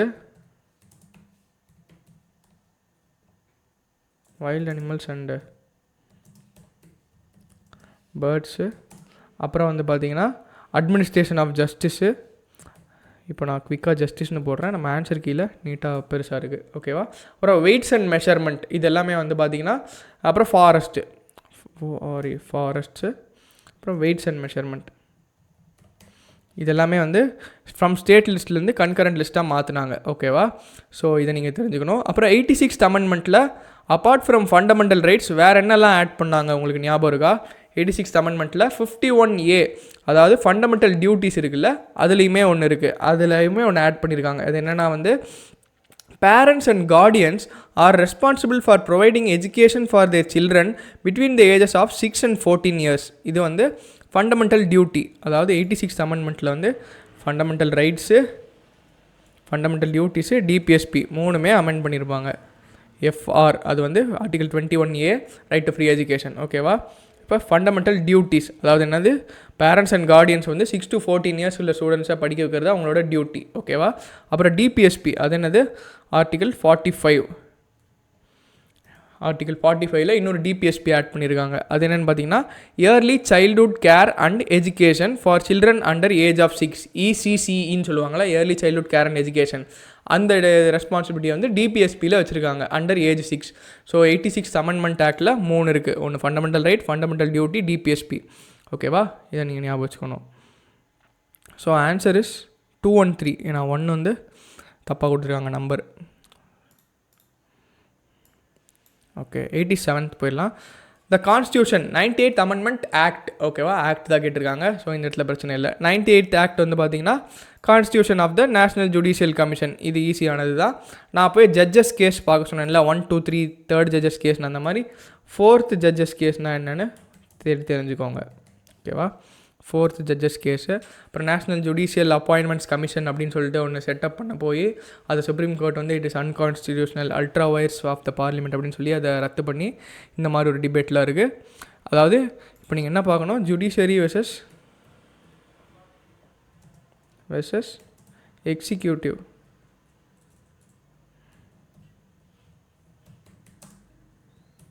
in judges appointment இப்படி ஒரு டிபேட் போயிட்டுருக்கு. ஒரு ஃபியூ இயர்ஸ் முன்னாடி மினிஸ்டர் கூட, ஒரு சென்ட்ரல் மினிஸ்டர் கூட கமெண்ட் பண்ணியிருப்பார், ஜட்ஜஸ் வந்து they are not open to appointment process for executives role அப்படின்னு சொல்லியிருப்பாங்க. எக்ஸிக்யூட்டிவ்ஸ் ரோல் இல்லாமல் நீங்களே உங்களுக்குள்ள அப்பாயின்மெண்ட் ப்ராசஸை முடிச்சுக்கிறனால டிரான்ஸ்பரன்சி போகுது. ஸோ வந்து ஜுடிஷியரி வந்து அவங்க அப்பாயின்மெண்ட் ப்ராசஸில் எக்ஸிக்யூட்டிவே கொண்டு வரணும் அப்படிங்கிற மாதிரி பப்ளிக்காக ஒரு ஸ்டேட்மெண்ட் விட்டுருப்பார். அந்த டிபேட்டை வந்து நீங்கள் போய் பார்த்துக்கணும். ஓகேவா? 88th போயிடலாம். If the President of India exercises his power as provided under Article 356 தெரியும்ல, President's rule, அதாவது கான்ஸ்டிடியூஷனல் எமர்ஜென்சின்னு சொல்லுவாங்கள்ல, அதை பற்றி கேட்டிருக்காங்க. The Assembly of State is automatically dissolved. எல்லாம் கிடையாது, ஆட்டோமேட்டிக்லி சஸ்பெண்டட் தான். ஓகேவா? State legislative assembly is automatically dissolved கிடையாது, சஸ்பெண்டட் தான். ஓகேவா? The powers of legislature of the state shall be exercisable by the authority of the parliament. இதுதான் அதோட அதாவது ஸ்டேட் எமர்ஜென்சியை கொண்டு வரதுக்கான பர்பஸே இதுதான். ஓகேவா? B correct. ஆர்டிகல் 19 சஸ்பெண்டட் இந்த ஸ்டேட். இது வந்து தப்பு. ஏன்னா பார்த்தீங்கன்னா அண்டர் வார், அந்த சர்க்கம்ஸ்டான்சஸில் வார் ஆர் எக்ஸ்டர்னல் ரிபல்லியன், அந்த சர்க்கம்ஸ்டான்சஸில் டிக்ளேர் பண்ணுற எமர்ஜென்சி இருக்குல்ல, அதாவது நேஷனல் எமர்ஜென்சி ஆர்டிகல் 352 கீழே, அதாவது வார் ஆர் எக்ஸ்டர்னல் ரிபல்லியன், இந்த மாதிரி சுச்சுவேஷனில் தான் வந்து ஆர்டிகல் 19 வந்து சஸ்பெண்ட் ஆகும். ஸ்டேட் அதாவது கான்ஸ்டியூஷனல் எமர்ஜென்சி ஆர்டிகல் 356 கீழே பிரசிடென்ட்ஸ் ரூல் போட்டாங்கன்னா அப்போ வந்து ஆர்டிகல் 19 சஸ்பெண்ட் ஆகவே ஆகாது. ஸோ சம்மந்தமே இல்லைல்ல, ஆர்டிகல் 19 எதுக்கு சஸ்பெண்ட் பண்ணோம்? ஓகேவா? ஸோ வந்து அது தப்பு. The president can make laws relating to that state. இது வந்து பார்த்தீங்கன்னா பிரசிடென்ட் வந்து டைரெக்டாக பண்ண முடியாது. பார்லிமெண்ட்டோட அத்தாரிட்டி கீழே யாராவது ஒருத்தவங்க பண்ணுவாங்க, எதர் பார்லிமெண்ட் ஆர் வந்து அவங்க டிஸ்கிரைப் பண்ணுற அத்தாரிட்டி. ஓகேவா? So he may be also president, but டைரெக்டாக வந்து பிரசிடென்ட் கேன் மேக் லாஸுங்கிறது வந்து ஒரு நாம் கிடையாது. ஓகேவா? ஸோ நீங்கள் இந்த இடத்துல என்ன பார்க்கணும், ஆர்டிகல் 356ஓட டியூரேஷன். ஆர்டிகல் 356 எவ்வளோ டியூரேஷனுக்கு ஒரு தடவை இதை பாஸ் பண்ணி ஆகணும், மேக்ஸிமம் டியூரேஷன் என்ன, அப்புறம் வந்து procedures to ratify article 356 procedures, duration, procedures இதெல்லாமே வந்து நீங்கள் பார்த்து வச்சுக்கோங்க. ஓகேவா? லோக்சபா பவர்ஸ் என்ன, ராஜ்யசபா பவர்ஸ் என்ன, எலெக்ஷன் கமிஷனோட ரோல் என்ன, இது எல்லாத்தையுமே நீங்கள் பார்த்துக்கணும். ஓகேவா? 89th போயிடலாம். which of the following are not necessarily the consequences of the proclamation of president's rule in a state. Okay, இப்போ தான் பார்த்தோம் சஸ்பென்ஷன் தான் வந்து ஆட்டோமேட்டிக்கலாக ஆகும், டிசல்யூஷன் வந்து ஆட்டோமேட்டிக்கலாக ஆகாது. ஸோ இது வந்து நாட்டு கேட்டிருக்காங்களா, இது வந்து நாட்டு தான், ஆட்டோமேட்டிக்காக டிசால்வ் ஆகாது. Okay, removal of council of ministers இந்த ஸ்டேட், இது வந்து கரெக்டு தான். ஓகேவா? அவங்க வந்து they will be removed, dismissed. ஓகேவா? பிரசிடென்ட்ஸ் ரூல் போட்டாலே வந்து council of ministers will be dismissed. So வந்து கொஸ்டினில் நாட் கேட்டிருக்காங்க, இது வந்து கரெக்டு தான், அதனால் இதை நான் வந்து மார்க் போட போகிறதில்ல. Dissolution of the local bodies, இது வந்து ஆட்டோமேட்டிக்காக வந்து நடக்காது. இது டிசல்யூஷன் வந்து அப்படிலாம் லோக்கல் பாடிஸ் எல்லாம் வந்து டிசால்வ் ஆகாது. ஓகேவா? ஸோ நாட் கேட்டிருக்காங்கல்ல, 1 2 வந்து நடக்காது, அதுதான் போட்டிருக்கோம், அதை தான் நம்ம மார்க் பண்ணியிருக்கோம். ஸோ ஆன்சர் வந்து 1 and 3. இதில் 2 மட்டும்தான் நடக்கும், removal of council of ministers, they will be dismissed. ஓகேவா? ஓகே, அப்புறம் வந்து ஸ்டேட் லெஜிஸ்லேச்சரும் லோக்கல் பாடிஸ் வந்து they are either suspended or dissolved. ஓகேவா? ஸோ டிசல்யூஷன் வந்து it is not necessarily the consequences, கண்டிப்பாக டிசல்யூஷன் ஆகணுங்கிறது கிடையாது. ஓகேவா? ஸோ வந்து ஆப்ஷன் 1 and 3 தான் நாட். இந்த கொஷினில் நாட்டை படிக்கணும். ஓகேவா? இதுதான் இந்த கொஷினோட லேர்னிங் மெயினாக. ஆர்டிகல் 9 கொஸ்டின் 90க்கு போயிடலாம். Consider the following statements in respect to financial emergency. Article 360. ஓகேவா? நோட் பண்ணி வச்சுக்கோங்க. proclamation of financial emergency issued shall cease to operate at the expiration of 2 months unless before the expiration of that period it has been approved by the resolution of both the houses of parliament. இது correct தான். ஓகேவா? National emergency article 352க்கு 1 months இருக்கும், article 356க்கு 2 months இருக்கும், article 360க்கு 2 months இருக்கும் duration. அப்போயே நம்ம சொன்னோம்ல அந்த டியூரேஷனு ப்ரொசீஜர்லாம் படிங்கன்னு, அதோட டீட்டெயில்ஸ் எல்லாம் இந்த 3 டைப் ஆஃப் எமர்ஜென்சிக்கும் க்ளீனாக பர்ஃபெக்டாக படித்து வச்சுக்கோங்க. பாலிட்டிக்கு பார்த்திங்கன்னா மறக்கிறதுக்கான எலிமெண்ட்ஸ் நிறையா இருக்கிறதுனால எக்ஸாமுக்கு 1 day பிஃபோர் ஆர் எக்ஸாம் அன்றைக்கி காலையில் நீங்கள் ஏதாவது பாலிட்டியில் மறக்கிற மாதிரி இருக்குதுன்னு தோணுச்சுன்னா அன்றைக்கி பார்க்குறதுக்கு கூட ரிசர்வ் பண்ணி வச்சுக்கோங்க. It is very worth, because எல்லாமே ஞாபகம் வச்சுக்க முடியாது. அதுக்காக ஃபைனல் டைமில் ரிவிஷன் பண்ணிட்டு போகிறதுக்கு பாலிட்டியில் சில இது வச்சுக்கோங்க. ஓகேவா? Okay, sorry. If any proclamation of financial emergency is in operation, it is competent for the President of India to issue directions for the reduction of salaries and allowances of all or any class of persons serving in connection with the affairs of union, but excluding the judges. Okay, பார்த்தீங்கன்னா இது correct. Union கவர்மெண்ட்டில் இருக்கிற any class of பர்சன்ஸுக்கு வந்து salary and அலவன்சஸை reduce பண்ணலாம், but excluding the judges of high courts and supreme கோர்ட்ஸ்னு இருக்குல்ல, இது தப்பு. ஏன்னா இது வந்து ஃபைனான்ஷியல் எமர்ஜென்சி. யூஸ்வல் டைம்ஸில் நீங்கள் அவங்களோட சேலரிஸ் அலவன்சஸை கம்மி பண்ண முடியாது, அது கரெக்டு. பட் அண்டர் எமர்ஜென்சியில் எல்லாருக்கும் கம்மி பண்ணும்போது அது என்ன சுப்ரீம் கோர்ட் ஹை கோர்ட் ஜட்ஜஸ்க்கு மட்டும் கம்மி பண்ண மாட்டாங்க அப்படின்னு ஏதாச்சும் கிளாஸ் கொடுத்துருப்பாங்களா? இது ரேஷனலாக இல்லை. ஸோ கம்மி பண்ணுறாங்க டியூ டு ஃபைனான்ஷியல் எமர்ஜென்சிங்கும்போது அவங்க சேலரி சேர்த்து தான் ரெடியூஸ் பண்ணுவாங்க. ஸோ செகண்ட் ஸ்டேட்மெண்ட் வந்து தப்பு. Their salary can also be reduced.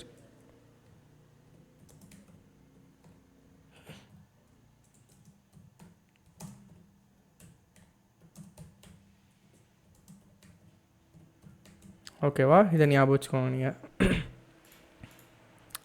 Option 1 only. இது சார்ஜ் எக்ஸ்பெண்டிச்சரு கம்மியே பண்ண முடியாது அப்படின்னு நீங்கள் ஆர்குமெண்ட் வந்து இங்கே செல்லாது. ஏன்னா it is under financial emergency their salaries are being reduced. ஓகேவா? ஓகே, 91. With reference to Constitution of India, which of the following pairs is correctly matched? ஓகேவா? Union list, state list, concurrent list, அந்த table வந்து நீட்டாக படித்து வச்சுக்கோங்க. சின்ன ரிலவன்ஸில் இல்லாததாக இருந்தால் கூட அது என்ன லிஸ்ட்டில் இருக்குங்கிறத தெரிஞ்சு வச்சுக்கோங்க. ஏன்னா வந்து UPSC can big from it. Okay, not correctly match, not கேட்டிருக்காங்க. ஃபாரஸ்ட் வந்து கன்கரண்ட் லிஸ்ட்டு தான் இருக்குது, நம்ம பார்த்தோம் 42nd amendmentல அது ஸ்டேட்லேருந்து கன்கரண்ட்டுக்கு மாற்றிருப்பாங்க. ஸ்டாக் எக்ஸ்சேஞ்ச் வந்து பார்த்திங்கன்னா it is naturally under union list, உங்களுக்கு தெரிஞ்சிருக்கும். இது பேசிக் ஸ்டேட்மெண்ட் தான். அப்போ நாட் கரெக்ட்லி மேட்ச்டுனா பி நாட் கரெக்ட்லி மேட்ச்டு. மீதி என்ன இருக்குன்னு பார்ப்போம். Post office saving bank union list இது கரெக்டு தான். பப்ளிக் ஹெல்த் ஸ்டேட் லிஸ்ட் இதுவும் கரெக்டு தான். ஓகேவா? 92. இப்போது இந்த 91 கொஷினில் ஒன்று ஷேர் பண்ணணும்னு நினைக்கிறேன். இங்கே பப்ளிக் ஹெல்த் ஸ்டேட் லிஸ்ட்டுன்னு இருக்குல்ல, இப்போ 2023 வந்து ஒரு கொஷின் வந்துச்சு. Who among the following has the primary responsibility of health care அப்படின்னு கேட்டிருந்தாங்க. ஓகேவா? ஆப்ஷன்ஸில் வந்து யூனியன் கவர்மெண்ட் இருந்து, ஸ்டேட் கவர்மெண்ட் இருந்துச்சு. இப்போ சப்போஸ் வந்து லோக்கல் கவர்மெண்ட் கூட இருக்குன்னு வைங்க. Sorry, I may be wrong in saying the options. Question எப்படி இருந்ததுன்னா, the primary responsibility of providing health rest with the state government அப்படின்னு சொல்லியிருந்தாங்க. அந்த இடத்துல வந்து அண்டர் டீசென்ட்ரலைஸ்டு டிவல்யூஷன் அந்த மாதிரிலாம் ஒரு கீவேர்டு இருந்துச்சு. அதை பார்த்தோன்னே நான் என்ன பண்ணேன், ஸ்டேட் கவர்மெண்ட் கிடையாது, பஞ்சாயத்து ராஜில் வந்து பஞ்சாயத்து கவர்மெண்ட்டோட பவருக்கு கீழே தான் வந்து ஹெல்த் வருது. ஸோ ஸ்டேட் லிஸ்ட்டுக்கு கீழே அது வராது அப்படின்னு சொல்லிட்டு நான் அந்த ஸ்டேட்மெண்ட் தப்புன்னு போட்டு வந்தேன். அப்படி போடக்கூடாது. நான் போட்டது வந்து டோட்டலாக தப்பு. ப்ரைமரியாக பார்த்தீங்கன்னா யாரோட ரெஸ்பான்சிபிலிட்டி ஹெல்த்னா பார்த்தீங்கன்னா அது ஸ்டேட் கவர்மெண்ட் தான். ஸ்டேட் கவர்மெண்ட் தான் அந்த பவரை வந்து லோக்கல் பாடிக்கு டிவால்வ் பண்ணியிருக்காங்க.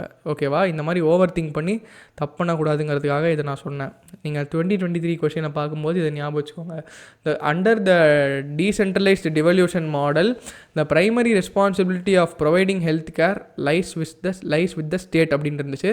அது வந்து கரெக்ட் ஸ்டேட்மெண்ட் தான். நான் வந்து என்ன பண்ணேன், ஸ்டேட்லாம் கிடையாது லோக்கல் கவர்மெண்ட்டு அப்படின்னு சொல்லிட்டு எக்ஸ்ட்ரா ஓவர் திங்கிங் பண்ணி அந்த ஸ்டேட்மெண்ட்டை தப்புன்னு போட்டு வந்தேன். ஸோ அது வந்து it has cost me a very huge time and efforts. ஓகேவா? ஸோ வந்து ஓவர் திங்கிங் பண்ணக்கூடாது. 92 போயிடலாம். Which one of the following articles of the Constitution of India says that the executive power of every state shall be so exercised as not to impede or prejudice the exercise of the executive power of the union? ஓகேவா? இது வந்து executive power of the யூனியனை வந்து பாதிக்காமல் state government வந்து எப்படி அவரோட executive பவரை செயல்படுத்தணும் அப்படிங்கிற மாதிரி கேட்டிருக்காங்க. இதோட ஆர்டிகல் வந்து ஆர்டிகல் 257. இவ்வளோ மைன்யூட்டாக தெரிஞ்சிக்க முடியும்னா இது எல்லாத்தையும் படிச்சுட்டு வரவங்க கேண்டிடேட்ஸும் இருக்காங்க. ஓகேவா? ஸோ நீங்களும் படித்து வச்சுக்கோங்க. 93. Which among the following articles of Indian Constitution provides that it shall be the duty of union to protect every state against external aggression and internal disturbance? இதோட ஆர்டிகல் வந்து பேசிக் ஆர்டிகல் 355. ஓகேவா? இப்போ நீங்கள் ஆர்டிகல் 355 பார்க்கும்போது article 365 என்னென்னு பார்க்கணும். இது வந்து யூனியன் கவர்மெண்ட் வந்து to protect every state against external aggression and internal டிஸ்டர்பன்ஸாக ஆர்டிகல் 365 ஒன்று இருக்குது. அது பார்த்தீங்கன்னா பிரசிடென்ட் ரோல் இம்போஸ் பண்ணுறதுக்கு 365 ஒரு கண்டிஷன். அதாவது if centre has a feeling that state government is not run according to the constitutional machinery it can impose president rule அப்படிங்கிற மாதிரி ஒன்று இருக்குது. 365 அது என்னன்னு நீங்கள் பார்த்துக்கோங்க. லுக் இன்ட்டுன்னு போட்டுடலாமா? இப்போ நம்ம போடுறதெல்லாம் நீங்கள் உடனே தேடி பார்த்து எழுதி வச்சுக்குவீங்கன்னு நாங்கள் நம்புகிறோம். Okay, 94. Who among the following have right to vote in elections to both Lok Sabha and Rajya Sabha? Okay, நம்ம அப்போயே பார்த்துருந்தோம்ல எலக்டோரல் காலேஜை பற்றி நீட்டாக படித்து வச்சுக்கணுன்ட்டு. இதுக்கு ஆன்சர் பார்த்தீங்கன்னா elected members of lower house of parliament, elected members of upper house of parliament, elected members of upper house of state legislature, elected members of lower house of state legislature. இதுதான் வந்து answer. Who among the following have right to vote in the elections to both Lok Sabha and Rajya Sabha? பார்த்தீங்கன்னா elected members of lower house of state legislature. இவங்களுக்கு தான் வந்து அந்த powers இருக்குது. ஓகேவா?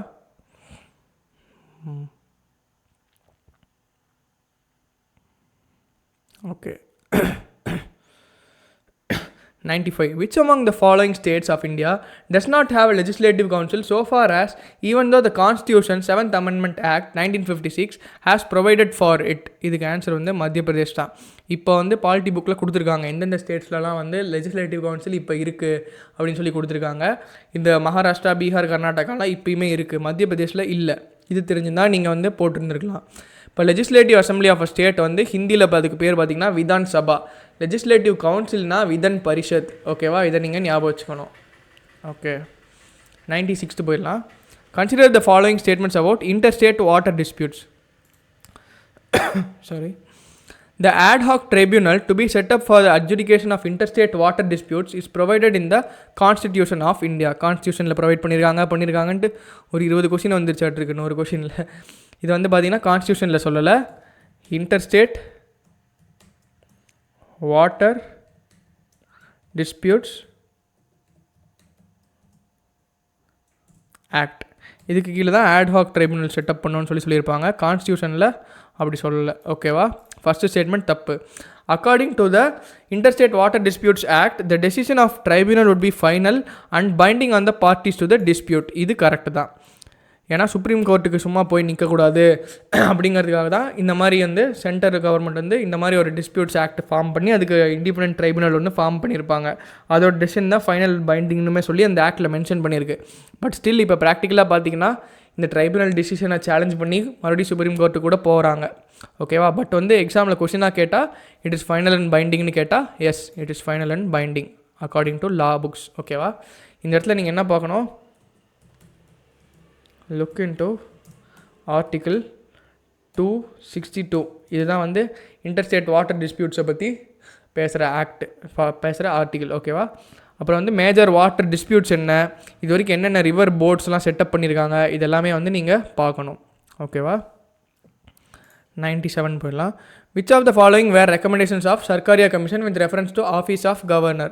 He should be eminent in some walks of life. இது சொல்லியிருந்தாங்க. He should be from outside the state. இது சொல்லியிருந்தாங்க. ஏன்னா வந்து அந்த ஸ்டேட்டோட பாலிடிக்ஸு அதில் வந்து டீப்பாக இன்வால்வ் ஆகாத ஒரு பர்சனாக இருக்கணும் அப்படிங்கிறதுக்காக. He should not have taken part in politics in recent part. இதோ அவங்க சொல்லியிருந்தாங்க. ஸோ ஆன்சர் வந்து 1, 2, 3 தான். நம்ம ஆல்ரெடி முன்னாடி பார்த்தோம்ல எல்லா கமிட்டிஸ்லேயும் என்னென்ன யூனிக் பாயிண்ட்ஸ் இருக்குது, என்னென்ன சேமாக சொன்ன பாயிண்ட்ஸ் இருக்குது, இதெல்லாமே வந்து நோட் பண்ணி வச்சுக்கோங்க. ஓகேவா? 98 போயிடலாமா? Okay. Which of the following constitutional amendment act provided for the appointment of same person as governor for 2 or more states? இது ஆல்ரெடி பார்த்துட்டோன்னு நினைக்கிறேன், ரிப்பீட் ஆகுது கொஷின்ஸு. 7th amendment act. இப்போ 7th கான்ஸ்டியூஷனல் அமெண்ட்மெண்ட் ஆக்ட்லேயே பார்த்தீங்கன்னா இன்னும் சில சேஞ்சஸ்லாம் பண்ணியிருக்காங்க. அது என்னங்கிறத நீங்கள் பார்த்துக்கோங்க. Look into 7th CAA. ஓகேவா? இதில் வேறு என்ன சேஞ்சஸ்லாம் கொண்டு வந்திருக்காங்கிறதும் பார்த்துக்கோங்க. ஓகே. 11th அமெண்ட்மெண்ட் இது எதை பற்றி பேசுதுன்னா election of president and vice president. இதெல்லாம் உங்களுக்கு தெரியலனாலும் பிரச்சனை இல்லை, இப்போ தெரிஞ்சுக்கோங்க.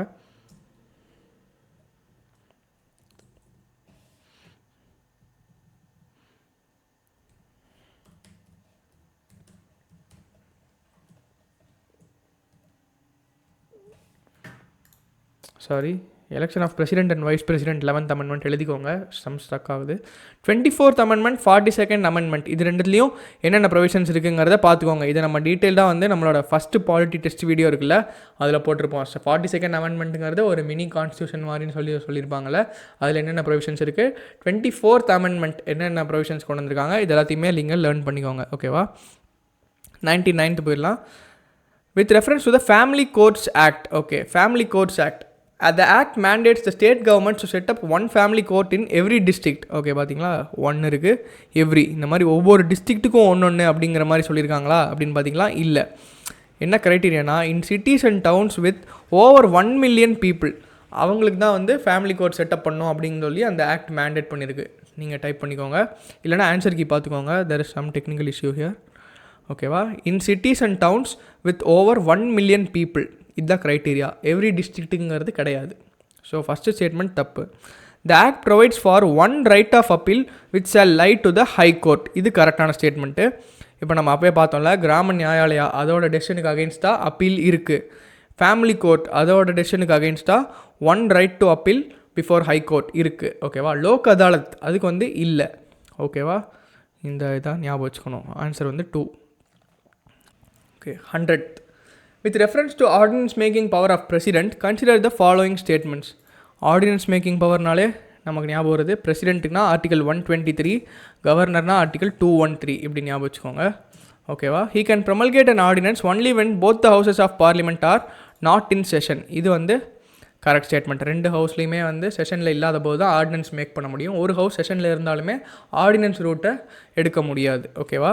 த satisfaction of president to issue and ordinance is final and cannot be challenge in court. இந்த மாதிரி கெனாட் பி சேலஞ்ச் இன் கோர்ட்னு வந்தாலே அந்த ஸ்டேட்மெண்ட் தப்பு. ஏன்னா நம்ம பார்த்துருக்கோம் ஜுடிஷியல் ரிவ்யூ அது வந்து பார்த்திங்கன்னா it is a part of basic structure doctrine. So வந்து அது இல்லாமல் போகவே முடியாது. ஸோ கெனாட் பி சேலஞ்சுன்னு கொடுத்துருக்காங்கல்ல, அது வந்து தப்பு. ஏன்னா because judicial review is a basic feature of constitution, அதை வயலேட் பண்ணவே முடியாது. ஓகேவா? Third statement. If the parliament takes no action at all the ordinance ceases to operate on the expiry of 6 weeks from the reassembly of parliament. இது கரெக்டான statement. இந்த duration ஞாபகம் வச்சுக்கோங்க, 6 weeks. இப்போ வந்து ஆர்டினன்ஸ் மேக் பண்ணிட்டாங்க, அதுக்கப்புறம் வந்து இப்போ பார்லிமெண்ட் வந்து செஷனுக்கு வருது. வந்ததுக்கப்புறம் ஃபஸ்ட்டு 6 weeksக்குள்ளே அந்த ஆர்டினன்ஸை வந்து பார்லிமெண்ட் அப்ரூவ் பண்ணலை அப்படின்னா வந்து அந்த ஆர்டினன்ஸ் வந்து செல்லாது. ஓகேவா? 6 weeksக்குள்ளே பார்லிமெண்ட் அப்ரூவ் பண்ணால் தான் அந்த ஆர்டினன்ஸ் வந்து ஃப்யூச்சரில் வந்து செல்லும். ஸோ அப்படி பார்க்கும்போது ஆப்ஷன் 3 வந்து கரெக்ட் ஸ்டேட்மெண்ட். பட் கொஷினில் என்ன கேட்டிருக்காங்க, which of the following are not correct கேட்டிருக்காங்க. கரெக்டாக பார்த்து ஆன்சர் மார்க் பண்ணும், 2 only. ஓகேவா? இப்போ நம்ம இந்த கேஸ் இந்த 100 கொஷின் ரிலேட்டடாக 3 கேஸ் இருக்குது. R C Cooper versus union of India case, A K Roy versus union of India case, Krishnakumar Singh versus state of Bihar. இவங்கெல்லாம் என்ன சொல்லியிருப்பாங்கன்னா வந்து ஆர்டினன்ஸ் ரிலேட்டடாக என்னென்ன ப்ரொசீஜர்ஸ் ஃபாலோ பண்ண வேண்டியது இருக்குது அப்படிங்கிறத பற்றி சொல்லியிருப்பாங்க. இது நம்மளோட ஆன்சர் கீழே ப்ரொவைட் பண்ணியிருக்கோம். ஓகேவா? ஓகே, இப்போ நான் உங்களுக்கு மெயின்ஸ் ரிலேட்டடாக இதுக்கு என்ன படிக்கணும்னு சொல்கிறேன்னு சொல்லியிருந்தேன்ல, அதை இப்போது பார்த்துடலாம். உங்களுக்கு வந்து ஏதாச்சும் டவுட் இருக்குன்னா வந்து நீங்கள் கமெண்ட் செக்ஷனில் நீங்கள் போஸ்ட் பண்ணலாம். ஓகேவா? We are ready to solve all your doubts. அப்புறம் நம்மளோட டெலிகிராம் லிங்க்கை வந்து கீழே கொடுத்துருக்கோம், டெலிகிராமோட சேனல் லிங்க்கு. நீங்கள் அதை ஃபாலோ பண்ணுறேன்னா பண்ணலாம். அதில் வந்து உங்களுக்கான சில அப்டேட்ஸு, மெயின்ஸ் ஆன்சர் ரைட்டிங் இப்போ ஃபோக்கஸ் பண்ணிட்டுருக்கோம். ப்ரிலிம்ஸ் பீரியட் வரும்போது நம்ம ப்ரிலிம்ஸ் சால்வ் பண்ணலாம். ஸோ வந்து you can join there. Okay.